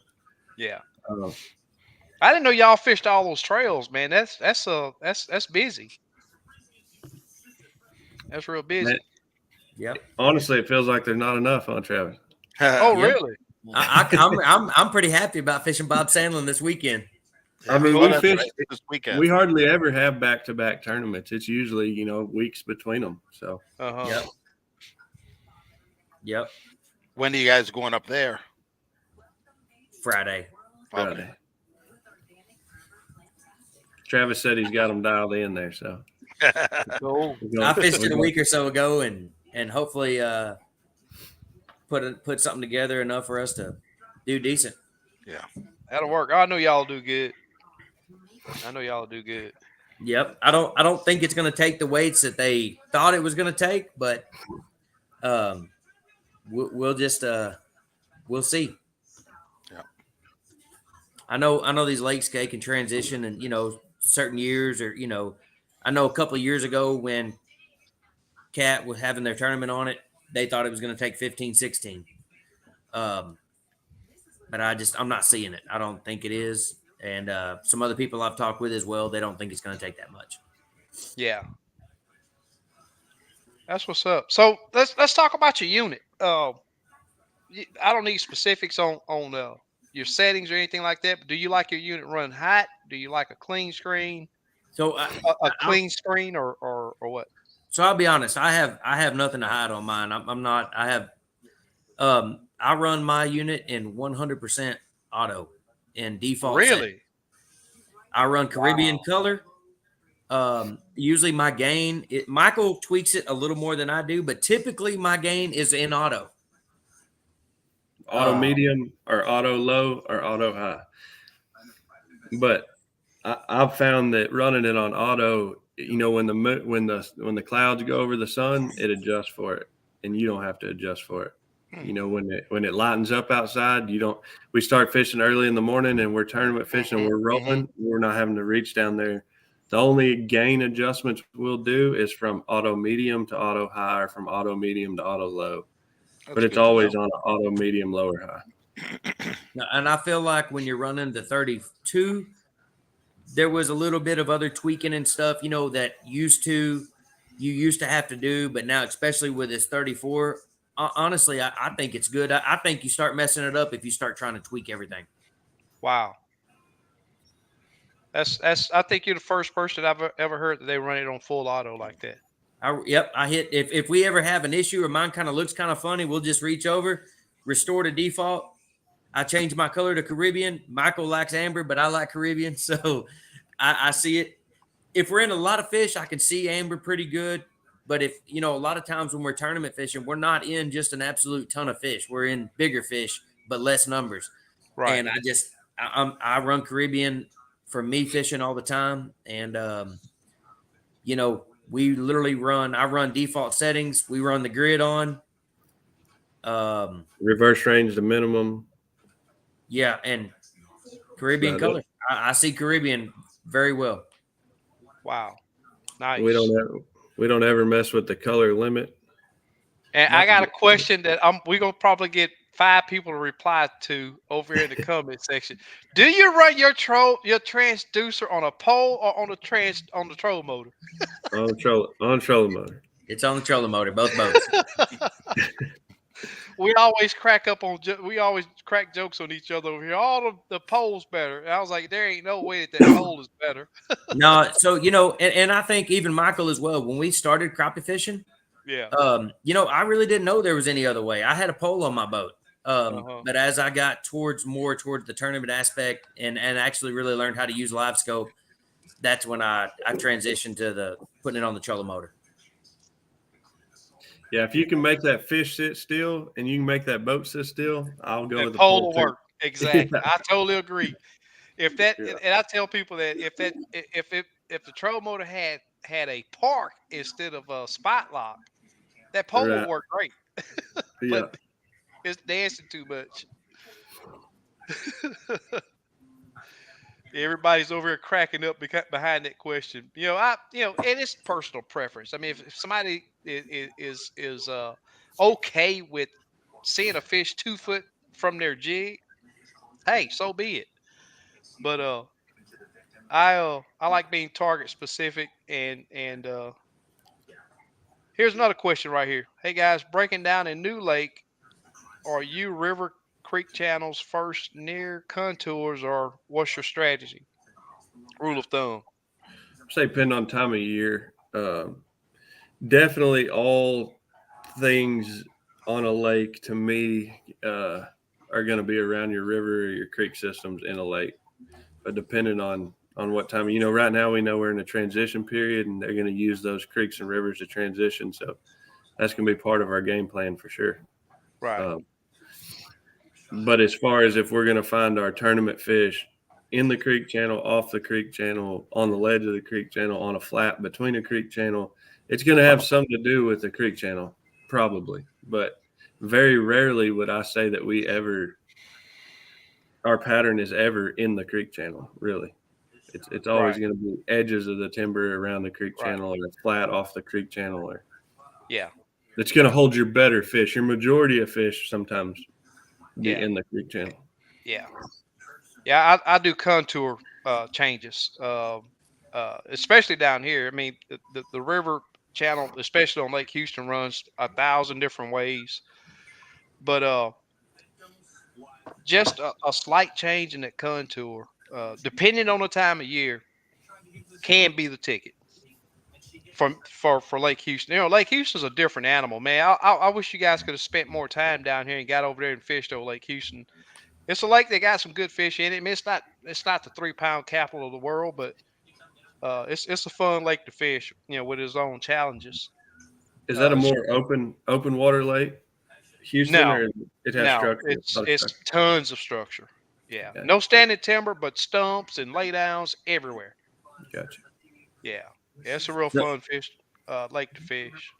I see the next question, SK from Murdoch. Yep. So both of us run the fish. Was it Fish Obsessed? Yeah, Fish Obsessed. Transducer mount, the 0 degree mount for the on the shaft of the trolling motor. You're running the Ultrex? Yes. Mm-hmm. Okay. Is it an aftermarket mount? Yes. Okay. Yeah. What's the advantages you think? I think it's just keeping everything squared up. Right. Because you're running the 0 degree, it's easy. Right. It's not as crucial, I don't think, when fish are shallow, but that deeper water, when you're trying to drop on a fish that's 40 foot deep, you're not trying to, I guess, what's the right word I'm looking for? You're not trying to compensate for that 8 degree angle. Right. My deal on the 34 is I think that's where a lot of people have a bad taste in their mouth on the 34 is target separation running that 8 degree mount. When I put mine on a 0 degree mount, I get a lot clearer target separation as far as there's 2 trees and a fish sitting between it. But that 8 degree mount, I'm catching pieces of all 2 trees and that fish, and I'm not being able to square up on the tree or the fish. Mm-hmm. And when I switched to a 0 degree, I took that away from me. Yeah. So wow. And you have to have. Go ahead. You have to have an aftermarket mount to run 0 degree to get it far enough off your shaft to clear your motor head. Right. Okay, cool. So actually, I actually had a little problem with mine over the weekend, and I had a couple screws that stripped out. I called them today, told the guy what I had. He said, man, this thing's got a lifetime warranty. We'll get you a new one on the way. I inquired about just the 0 degree mount that connects to your trolling motor shaft versus having the entire apparatus that does perspective. And all that. And he actually went ahead and just sent me the parts from them. So good shout out to Fish Obsessed for just taking care of me today and sending me parts I needed. Where are they out of? Not 100% sure. Don't know. But I have to look them up. I hear people talking about the 0 degree, but the way you explained it, Michael, with seeing that double, I see that often. It's hard to see fish together, like even brush or something at the bottom of a tree or something. Now on the 32, it wasn't as big of a problem, but when I switched to that 34, I had to run at 0 degrees to get the image I wanted out of it. Mhm. Yeah, the stock one's 8 degrees for some people don't know. There's Right. actually 2 different ones. I know a lot of Yeah. pole guys, they'll use a different one. Yeah, there's I think the there's problem. several. Yeah, the problem with the 32 and the 0 degree is the ghost tree. Now I haven't ran a 32 in so long. I'm not sure that they haven't cleared that up. But the 8 degree mount was to kind of eliminate some of that ghost tree with that 32. But with that 34, I haven't seen a ghost tree since I strapped it on my trolling motor. Nice. I have the cornfield fishing view on the shaft. Just where 0 degree is having problems. Yeah, so Murdoch, that 0 degree will help you keep everything squared up. Right. We'll keep that jig in the transducer, in the cone of that transducer. You got me thinking I'm gonna swap mine tomorrow. The 34, I think, does come with a 0 degree mount for the trolling pole. motor barrel or the pole. Yeah. It doesn't come with a trolling motor shaft to 0 degree mount. Right. Yeah, I have a bunch of the Garmin 0 degrees. I got both. I'm just gonna Agent Brown swap. says you can take an 8 degree barrel mount and rotate it down to 0 degrees. Huh. Yeah, That's a different. He's talking about a different direction. we just shimmed. Actually, for this tournament, we had the stock 8 degree Garmin mount on Travis's boat because his other one had stripped out, and we just shimmed it with some rubber that came from the. We just made it. It probably wasn't 0 degrees. It was probably 2 or 3 degrees, maybe. I don't know, but we got it close enough to work. Yeah, Making Major it work. Brown. He's talking about you can't turn it to. It's actually shaved, machined that way. That's that gives the degrees. It's not that you're rotating it. It's actually manufactured with that difference. JR says he has 0 degree on his pole and haven't seen ghost tree since 2 upgrades ago. That's good. Yeah. Huh. And I tell you what, there's still a lot of guys. I mean, some of the best guys in the country, they're still running 32s. Some of the guys, they like the little bit wider field of view. Yeah. And I think your black box, me and Travis both had some problems with delays and stuff with the 34. He had a delay, I didn't, and then I got a new black box and it gave me a delay, and I went back to my old one, and he got a new black box and it got rid of his delay. So just from our experience, this black box has caused certain people to see the 34 in different ways. Yeah, I got a delay. And once you get that 34 dialed in, to me, it's effective. Yeah. I didn't like it at first, but now I'm getting used to it. Yeah, Major says you rotate the clamp around the barrel. Huh. I think that's if you got it mounted on the barrel.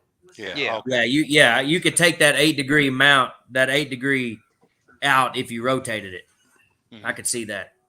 But on the shaft, you can. I got you. Yeah.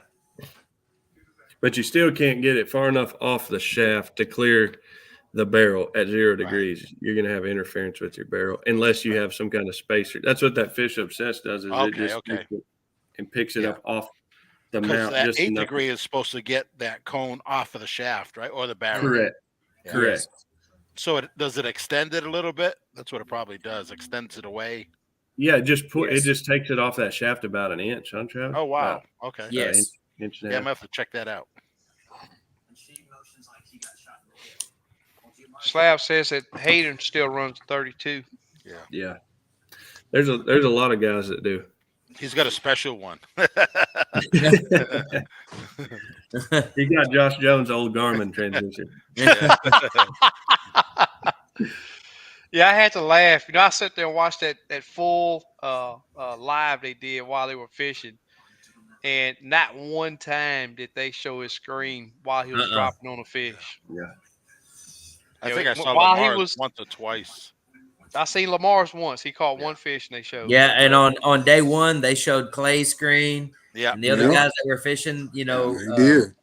Yeah. But yeah, they definitely did not show Hayden's screen. Yeah, they showed it while he was moving, but they didn't show it while he was fishing. That or any of his baits. No baits. It's kind of Yeah. type lit. But I mean, I don't if he's think that he got has. I something, don't think that he has any secrets that you could see like that. I think the man just moves way more because the more water that you cover, the more. I think fish he's you got a can couple see. secrets. I think it's a combination. Couple secrets, and he's good. Yeah. Absolutely. I There's no definitely question think about he's that. some secrets. I can tell you anytime you win or you place, it's because you picked up on something that maybe somebody else didn't pick up on a body of water. Yep. And I think that his attention to detail is just significantly higher than most of us. Yep. He's just picking up on the thing he needs to pick up on the one. Yeah. And if he does have people something that's an advantage, then that's just helping his attention to detail. Yeah. Right. There's certain people that in certain things they're into, they just want to be Stand perfect. out. Yep. And that's what fishing's the same thing. Yeah. He just wants to perfect it. Look at Slab B say he's got the hog catcher edition. I'm waiting for that update. Yeah. Right. Well, guys, I don't know how long you guys are planning on staying on, but I really do appreciate y'all coming on, man, and sharing the info. Y'all did an awesome job down here. I wish I could have fished it with y'all, but under my current circumstances, I'm not capable of fishing that Tourney Trail. But we'll get to meet one day. Hopefully, fish Let go of together some of one that day. money, man. No, man. No, go ahead and let go of some of it. No. I'm gonna start a tournament trail down here, though. Yeah, that's gonna happen. I don't think we'll get to fish it being 4 hours away, but Yeah. But Yeah, no, the money's not gonna be worth your while coming down here. Without a doubt. Brock says that's what my mount does. Gets the transducer away from the barrel, but with it can't be 8 degrees. It has voids in it. I think 0 degrees will fix that. Yeah. It might definitely. Yeah. Darian Jackson says, speaking of different baits, Michael, send me a pic of that earth-colored jig you whipped us on Ray Roberts with. You got to get with my man. You got to get with my man, Blake Ray. He was. You know when they ask for pictures, what that means. Yep. He has those on sale, but they're $99.99 a piece. There you go. With the 2-year wait. Yeah. That's cool, man. Yeah. That's what's up. Yeah. It's. I tell you what, the locals has been really quiet down here. I hadn't heard too many people talking about that tournament, man. I've been waiting to hear. Oh, the winners. But, were they from the local area or? So I think they were from, I guess, maybe east of Houston and Beaumont area. Oh, okay. Okay. Yeah, because I never heard their names. Yeah. Yep. Mike, I guess this question's for you. You know Elton? Man, I gotta go. I gotta feed some cows tomorrow, so I'll be moving hay tomorrow. Uh-oh. I bet the fish are biting though. Oh, yeah. Yep. LBG went out today. He was out on Houston today. How did you do today? Down there all quiet. Tired, man. Tired. He must. What worked for you today? have caught a lot. Everything. I'll try about 10 different colors. What color is that close to? Everything. Yeah. Close to everything. Nah, I tried a lot of colors though, but black and blue kind of worked pretty good, and I think it was monkey milk and chartreuse did pretty good. Wow. How deep was you fishing? Anywhere from I started out, I was suspended. Anywhere I could find a suspended fish from 17 foot of water to 7 foot, 8, 9 foot of water suspended. And really not sit on those. You probably come up to the brush pile, but you be fishing off the brush pile. You can see some fish on it. They really weren't coming out the brush pile, but the ones you suspended from the brush pile, you can catch them. Yeah, from what I've been seeing is there is some fish suspended, but the ones that are on the structure are deep in the structure. Yeah. But one thing that I did to compensate that the other day was just fish a bunch of the little stick ups, little twigs, and it hold 2 or 3 fish, and you catch 1 or 2 and move on to the next one. Yeah. Pretty much all mine came out just suspended. Oh, really? Yeah. That's cool. Yeah. So I'm what gonna do get you? off of here, guys. I just want to say thanks. Thanks for having me Okay. on here. man. It was Mike, nice meeting you. we'll appreciate it. Yeah, You appreciate bet. it, man. One question before you go. What Yes, I see you sir. got a hummingbird pullover on. What are you Yes, running your sir. console? That's what I got. A Helix 12 on my console. Helix 12. What are you Yes. running, Travis? It's a Lowrance 15, 16. Wow. HDS, is that it? Yes. Live. Yeah, live. Yeah. I'm thinking of going Gorman all the way around. I think now you'll be all right. Yeah. To me, Humminbird was always had better side imaging. Side and down imaging. Oh, yeah. Garmin is Gorman's came on, man. they've They're came a strong. long way. So Yeah, It's Garmin good now. side image is pretty good. Yes, sir. Yeah, it is now. still ain't gonna beat that bird though. But I'll leave y'all with that. All right, Mike. Hey, I appreciate Well, it, man. Thanks I'll for let y'all coming on. later. Good luck on y'all's tournaments, upcoming tournaments. Yes, sir. Thank y'all. All right. Thank you. Hey, and one of the last things I want to touch on too, and Steve knows this as well, but just for some of these other people that are watching, something that I have really went to, and I know Kim asked this earlier, and I kind of let it get behind me a little bit. I use a mixture of hand ties and soft plastics. I'm not always keen in on one. I just, whatever I felt like I've had the best bite on, that's what I'm going to go with. I'm not married to anything. But something that I picked up on last year, a guy told me about, was a clear bait. And I know a lot of people, Steve, at one point in time, he gave me some clear baits. And they sat in my tackle box for like a year, because you look at a clear bait and you're like, they ain't going to eat that. Why are they going to eat a clear bait? I need some color on it. Yeah. And I went to Fork one day last summer. I believe it was in August, and it was at the hottest part of the summer. The bite was horrible. I couldn't catch fish on anything but minnows. And I tried 6 or 7 baits one day, and I couldn't get the fish to eat anything. And I put on a 2-inch clear bait, and I caught 25 fish instantly. I mean, I didn't miss any.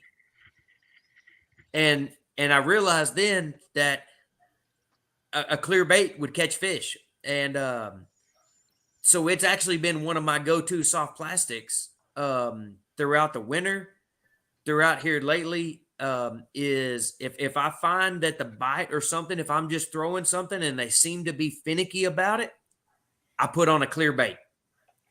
And majority of the time, that clear bait has produced the bites I was looking for. Grass And, shrimp. Remember the grass shrimp. Exactly. And Steve pours me. I've got some of Steve's baits that are perfectly clear, and I've got some with a silver flake in them. Flakes in it. Yeah. And I think they just mistakenly cannot tell what it is, and they just purely hit it out of instinct, they hit it out of that they truly believe it's a bait fish, but I don't think they just can tell. They can't see it, just pinpoint exactly what it is. Yeah. They know it's smaller than them and it'll fit in their mouth. Correct. Yeah. And I'm a firm believer in those clear baits also. But Yes. one bait that Steve was definitely going to have to hook you up with is the turk dust. Oh yeah, I'm gonna have to give you that one with a and- black and- tail. Yeah, you Gotcha. gotta try it. Yeah. You gotta try it. But you just, to me, when I look in all the baits that I've got in my tackle box, a clear bait, Yeah. it's just never the bait that your eyes just gravitate toward to grab. And I'm telling everybody out there that don't let a clear bait. If you don't have any clear baits, you need to get some. Yeah. Right. And people think you need chartreuse in a bait. Well, you don't really. You Nope. don't. Nope. You Yep. don't. Yeah. I'd prefer a blacktail over chartreuse any day. Yeah. Because everyone that wants to make it up, everything's blue and chartreuse, black and chartreuse, green and chartreuse. And they just think chartreuse because you see them in the stores. Yeah. But actually, there's a lot other colors that with live scopes proving it. Yeah. Yeah. That's an awesome tip that you can ask Steve. I messed with Steve for a while. Man, I just want a clear bait, nothing in it. No, just clear. Yep. And I it called works. I called Steve the other day, and I think Steve poured me over 100 baits. Yeah. Yeah. Every Of- profile. of Yep. a few different profiles of clear baits with a little silver sparkle in them. Yeah. I'm gonna tell you 3 another inch, bait. 3.5 inch. Yeah. Big ones. I used to use them. Matter of fact, they Lake Fork jigs. Them Lake Fork jigs with the little broken tail. They got Oh, a clear yeah, bait. They got a clear one. Yep. Before I met Steve, From Lake Fork Trophy Tackle. Yeah. Yeah. Are they Yep. still in business? Yeah. Yes, they are. They Okay. sold after the owner died.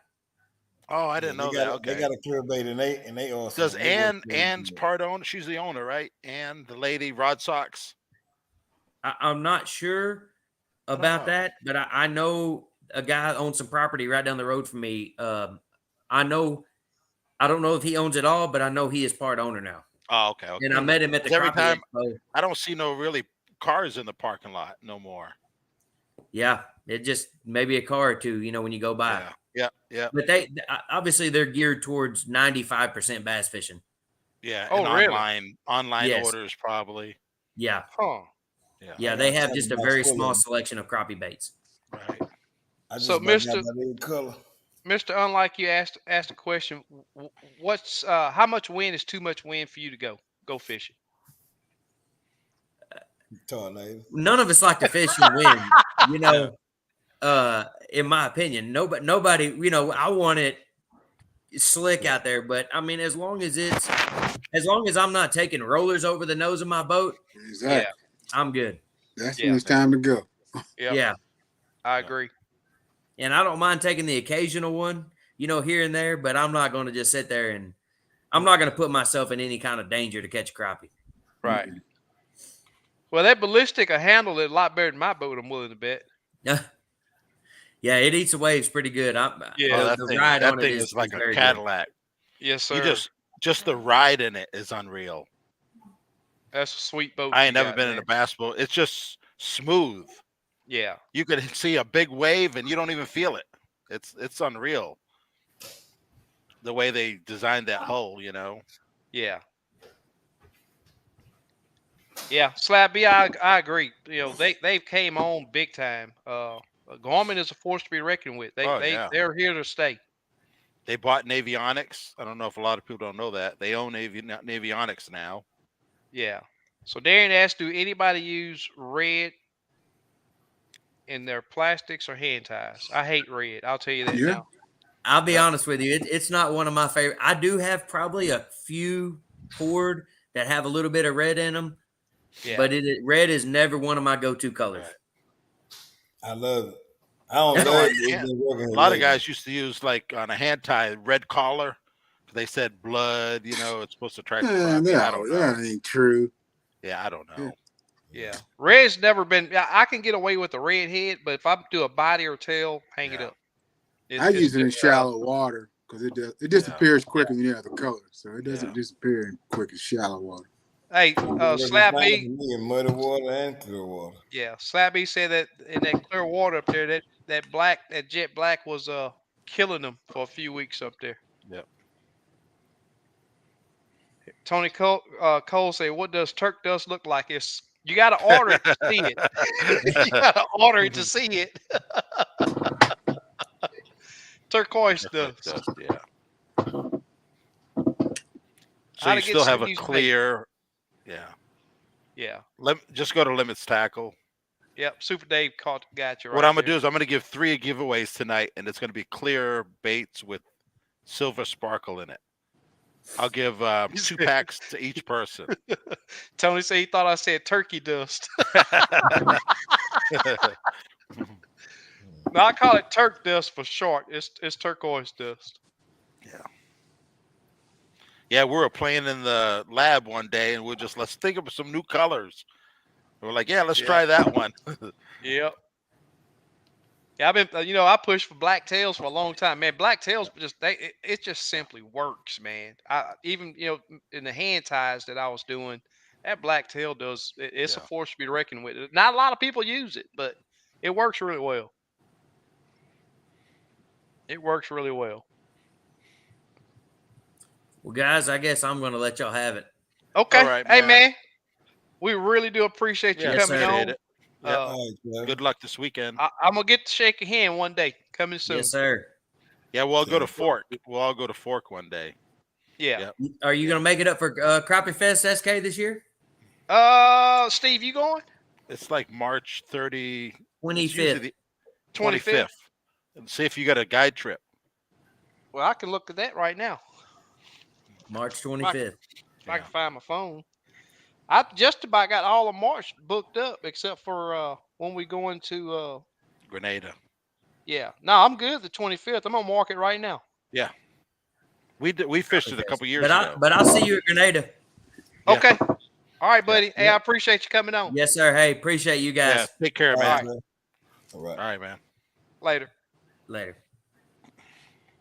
That's super cool right there, man. Yeah, yeah.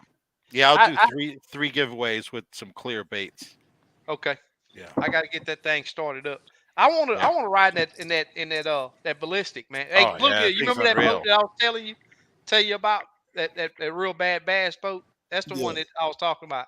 It's Oh, called yeah. a ballistic. Yeah. Yeah. Listen, guys. They're like custom made. Yes, sir. They only make maybe 20 a year. Right. Wow. Yeah, see, I learned about that 0 degree. That's pretty cool. Murdoch says, think about what's swimming in the water. You ever seen a red bait fish?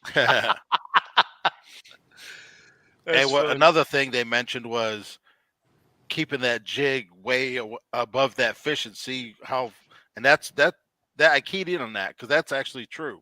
Then you It know is. how aggressive But- them fish are. The thing is, though, you got to be paying attention to your water clarity. Yep. Because you do that on Lake Yep. Houston, you Yep. can hang it up. I heard a tournament guy one day said he tries to keep that bait further away from that fish. He says Yeah. they'll strike harder. Right. If you the have more it they right to on his travel- nose, yeah. If you have it right on his nose, he turns around, he ain't gonna have the striking force as of if it's a foot away. Right. Well, guys, I didn't get to shout out many people over here in the chat, but we really do appreciate everybody being with us. Yeah, it was And, good time. I think those guys share some very Yep. valuable information that'll help a lot of it. I'm gonna tell you now, I was all ears, Yep. because that catches my attention when a man can go to a lake Yep. that he's never been on. These guys, and the weather was trash. I mean, Yep. talking about straight trash, and to turn out like that, it's that says something about their ability to get out there and break down a lake. So listening to people that got talent like that and willing to share it is really important to listen to. Yep. Without a doubt. All right, let me get this thing set up on this giveaway if I can remember how to do it. LBG, you gonna knock him in the head again tomorrow? Shoot, I'm about to get ready to go to work. Oh man. Yeah. Whew. Nah. Won't be no Man, I fishing just tomorrow. saw there's a thing called the frying saucer. You guys ever hear about that? Yeah. That's pretty cool, man. I was like, I ain't never seen Flying that before. saucer or You frying? gonna get one? Frying saucer. Yeah, I'm gonna buy one tomorrow. You cook I just one. did it just now. It's Yep. a saucer. It's basically a round table Yeah. and there's a deep fryer in the middle. And you just Kinda sit like a around the wok. table. Close to a wok, but not Yeah, a wok. it's right in the middle. So you're sitting Yeah. on this table and you're frying fish in the middle of the table. Mm-hmm. That's pretty That's cool. cool. It is nice.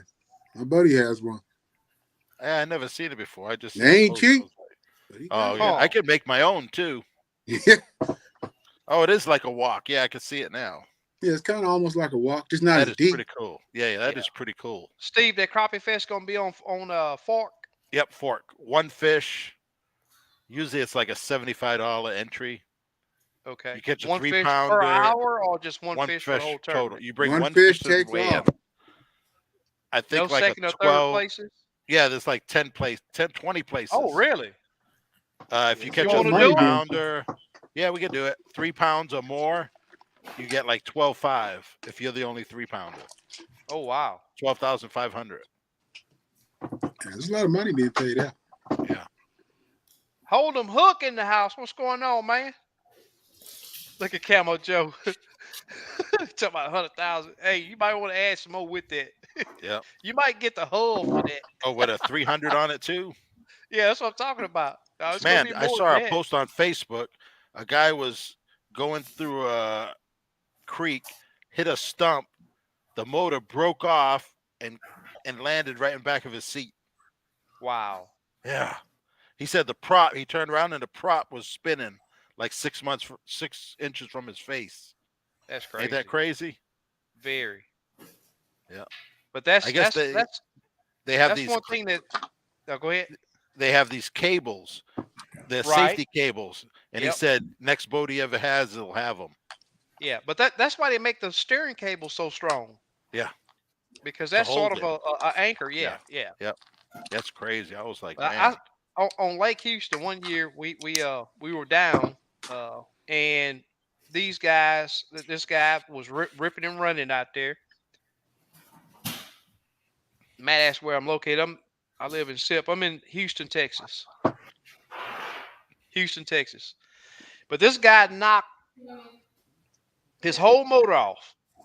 And the whole area where his transom where the motor mounts, all of that was gone. Man. But it was still connected to the boat behind with the steering cable. But he had to have a boat with the lift come get the motor. Man. Yep. That's crazy. But it made it back to the dock. Yeah. They towed it back to the dock.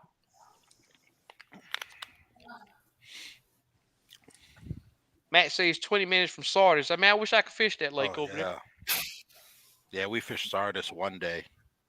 Yeah. We went with there's some Warren. hogs over there. Warren. Yep. First time I ever spider rigged. It was pretty cool. Yeah.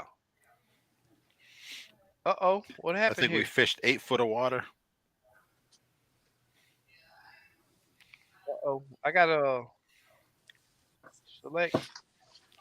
Yeah, I think I'm going to go after some big fish on Friday. Hopefully, this weather's going to get...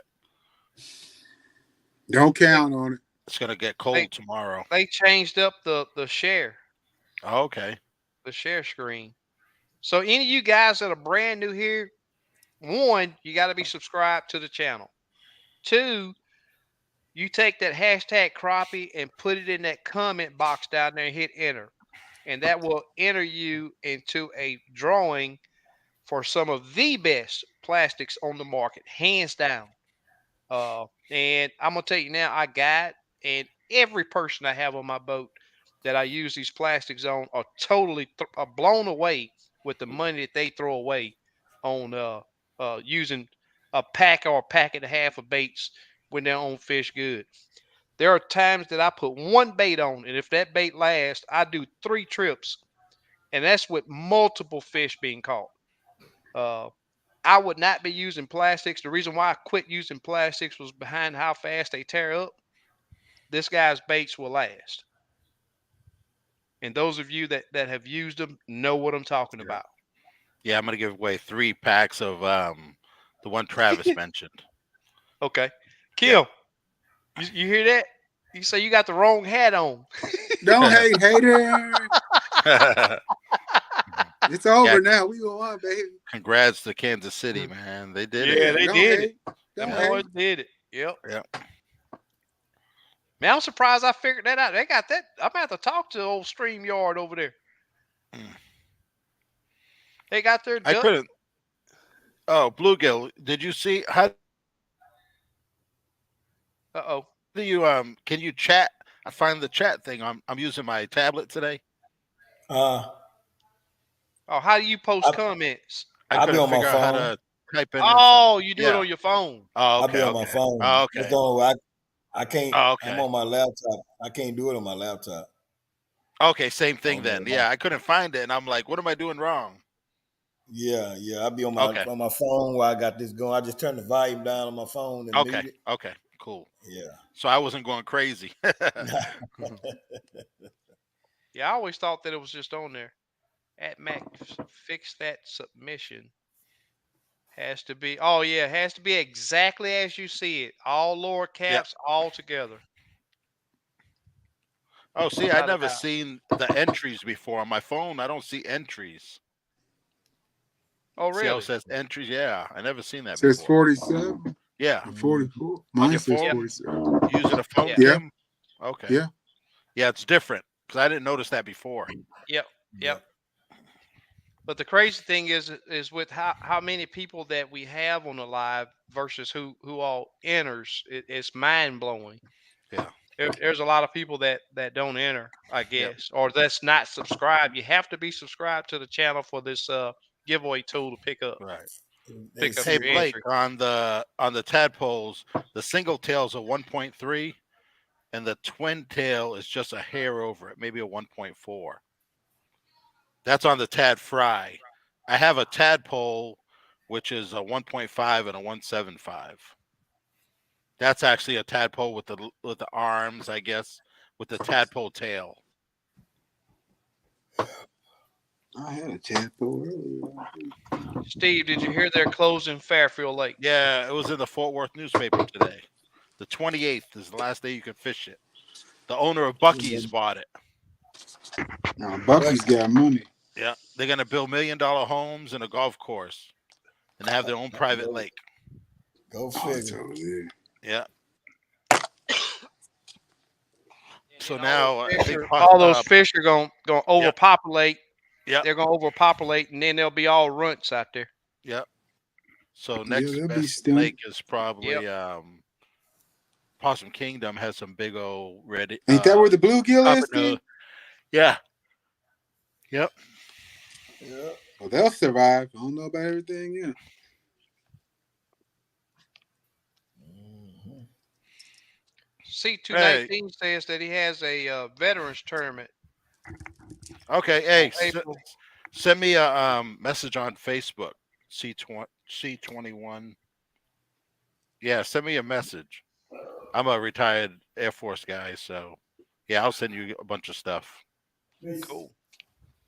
This guy, he C219. Didn't you just catch a fish right at 4 pounds? Was that? I think that was you. I'm trying to think. They go by different names on Oh, okay. from Facebook to. I think it was him that caught that fish almost 4 pounds. Oh, wow. Hey, Kim, you tie with Palmer Chenille? Yeah, I have some. Okay. I just tie what people want. I keep a little of everything around because you never know what people want. You tie a lot of them or no? No. Yeah.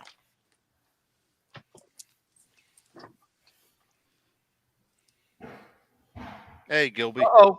Can't be doing that, Gilby. You can't be doing that. 50 entries. How many people on the live right now? 94. Okay. Hey, Kelvin. Hope you're feeling better, man. Kelvin Walker asked, "When am I going?" You know, Kelvin, I hadn't tied any hand ties. Man, it's been a long time. It's been a long time since I did any hand ties. Kingfish says, "Thanks for helping me placing my order today." Oh, Mr. Leroy. Yeah. Yep. Hey, I labeled it up and it'll be at the post office at 7 o'clock. What's today? Wednesday? Yeah. Probably have it Friday. Friday or Saturday, you'll have it. Apache, I've never caught one crappie off a curly tail. I've caught over 10,000 crappie. I said I'm trying them this year. Yeah, I bought a curly tail mold and I never even used it. Yeah. I've tossed them a few times. Like road runners. I use them in the springtime, cast up on the banks and stuff. Buckets will at least have a clean restroom. Big legs. Tell you what, they do keep those stores up pretty good. Yeah. JR says everybody needs to hit that thumbs up. I can't see up. We're coming through on StreamYard, so I can't see what's happening on YouTube. Yeah, let me see. Albert says, good info always come out from you guys. We appreciate it, man. That's what we're here for. Try to help. Try to help. And then we learning too. We learn from Yep. each other. Just talking about it. Thanks, George. George. Well, let's do a draw. Let's see who the first winner's gonna be. Here we go. Good luck, everybody.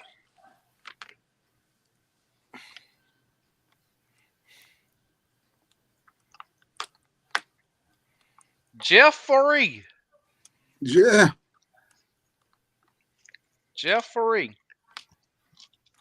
Oh man, we running real short on time. You Yep. say you gonna do 2, Steve? 3. Let's do 3. 3. Okay, I'm gonna Because I blow didn't through do them really any quick. I don't want I, to. I still owe somebody from last week, and I'm gonna get that. I'll get that out tomorrow. I'm trying to think of what it was. Apache Adventures. That's a Right. new winner. Yeah, I gave away a couple last week. I got one message, so I'll send that out. Whoever won last week, it'll be out in the next couple of days. I'll mail them all together. Okay. So let's do this third. Now, you guys that's winning, you need to contact Steve on Facebook, or you can hit him up Email. by Facebook's the email. best. Facebook 'Cause is I'm the on best. that every day. Yeah, the email is kind of that Gmail. Wayne Zool. Right, Wayne. Congratulations, man. Wayne Zool. And I'm gonna probably do them I'll probably do a 175 split tail. That's a good size bait. Okay, cool. What I'll do is I'll do a stinger and split tail, and I'll give you a pack of each. That way you can try them out. That's probably better. Cool. Give it variety. Cool. Kim, you gonna drop a giveaway tonight, or you good? Yeah, I'm good. Okay. Okay. I just got too many orders, man. I just had time to do nothing. Yeah. Okay. Well, Steve, he dropped 3 giveaways. I mean, Yeah, he mentioned the clear bait, so yeah, you know what I mean? that'll get it out there. Yeah, that's pretty good, man. Let's give it away. They took their time out of the night, you know what I mean? So That's right, without a doubt. Tell you what, I got a big old pack of them clear baits too. Let's do 2 more drawings, and then we're gonna shut it down real quick because I don't want Super Dave. We're running on this sleeping time right now. Right, 2 right. drawings. Here we go. I want to tell you guys, I appreciate you coming on. Yep. Thanks to, no, we can't let Jeff can't win twice. Yeah, I get somebody else. Yep. Here we go. Drawing again. Yep, and I got a message from to send them veteran stuff, so I'm gonna get that together. Sweet. I probably got a 5-gallon bucket full of jig heads because every time I pour, you have extra. Right. I'm just gonna fill up a flat rate box and send it. Cool. Abe the Crappie Hunter. Congrats, all right. Abe. Here's number 2.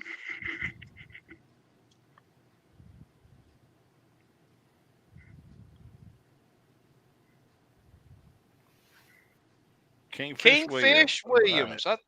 I don't have to pay for I don't have to pay for shipping for him. That's cool. I wonder if there's anyone on here from Dallas Fort Worth. I'm willing to bet. Yeah. Oh, Darian is. Yep. Well, he got enough free stuff. He over there cussing me out. Shut up, SK. Yeah, we're gonna pour some tadpoles for him. Probably Friday. Look at Darian. Look at him. He's talking about yep. Yeah, Friday we're gonna do some special colors. Cool. That's in the studio. I'm gonna hopefully get my green screen up, and maybe next week I'll have it set up. JR says, Steve, I would like to give the veterans some of my hand ties. Let me know where to send them. Okay, cool, man. Hey, whoever just sent me the message about where to send them, I'll send it to John. I have John's email. Yeah. Yep. Or you can send it to me, and I'll say I have his email also. Yep. Hey, Derek, send SK your contact information. Mr. Unlike You. Get it to him. Okay, say cool, he's man. in Dallas. Oh, sweet. Congrats to all the winners. Super Dave. Man, we're going to get out of here. Hey, guys, appreciate y'all being on. Steve, Yep. appreciate the hookup.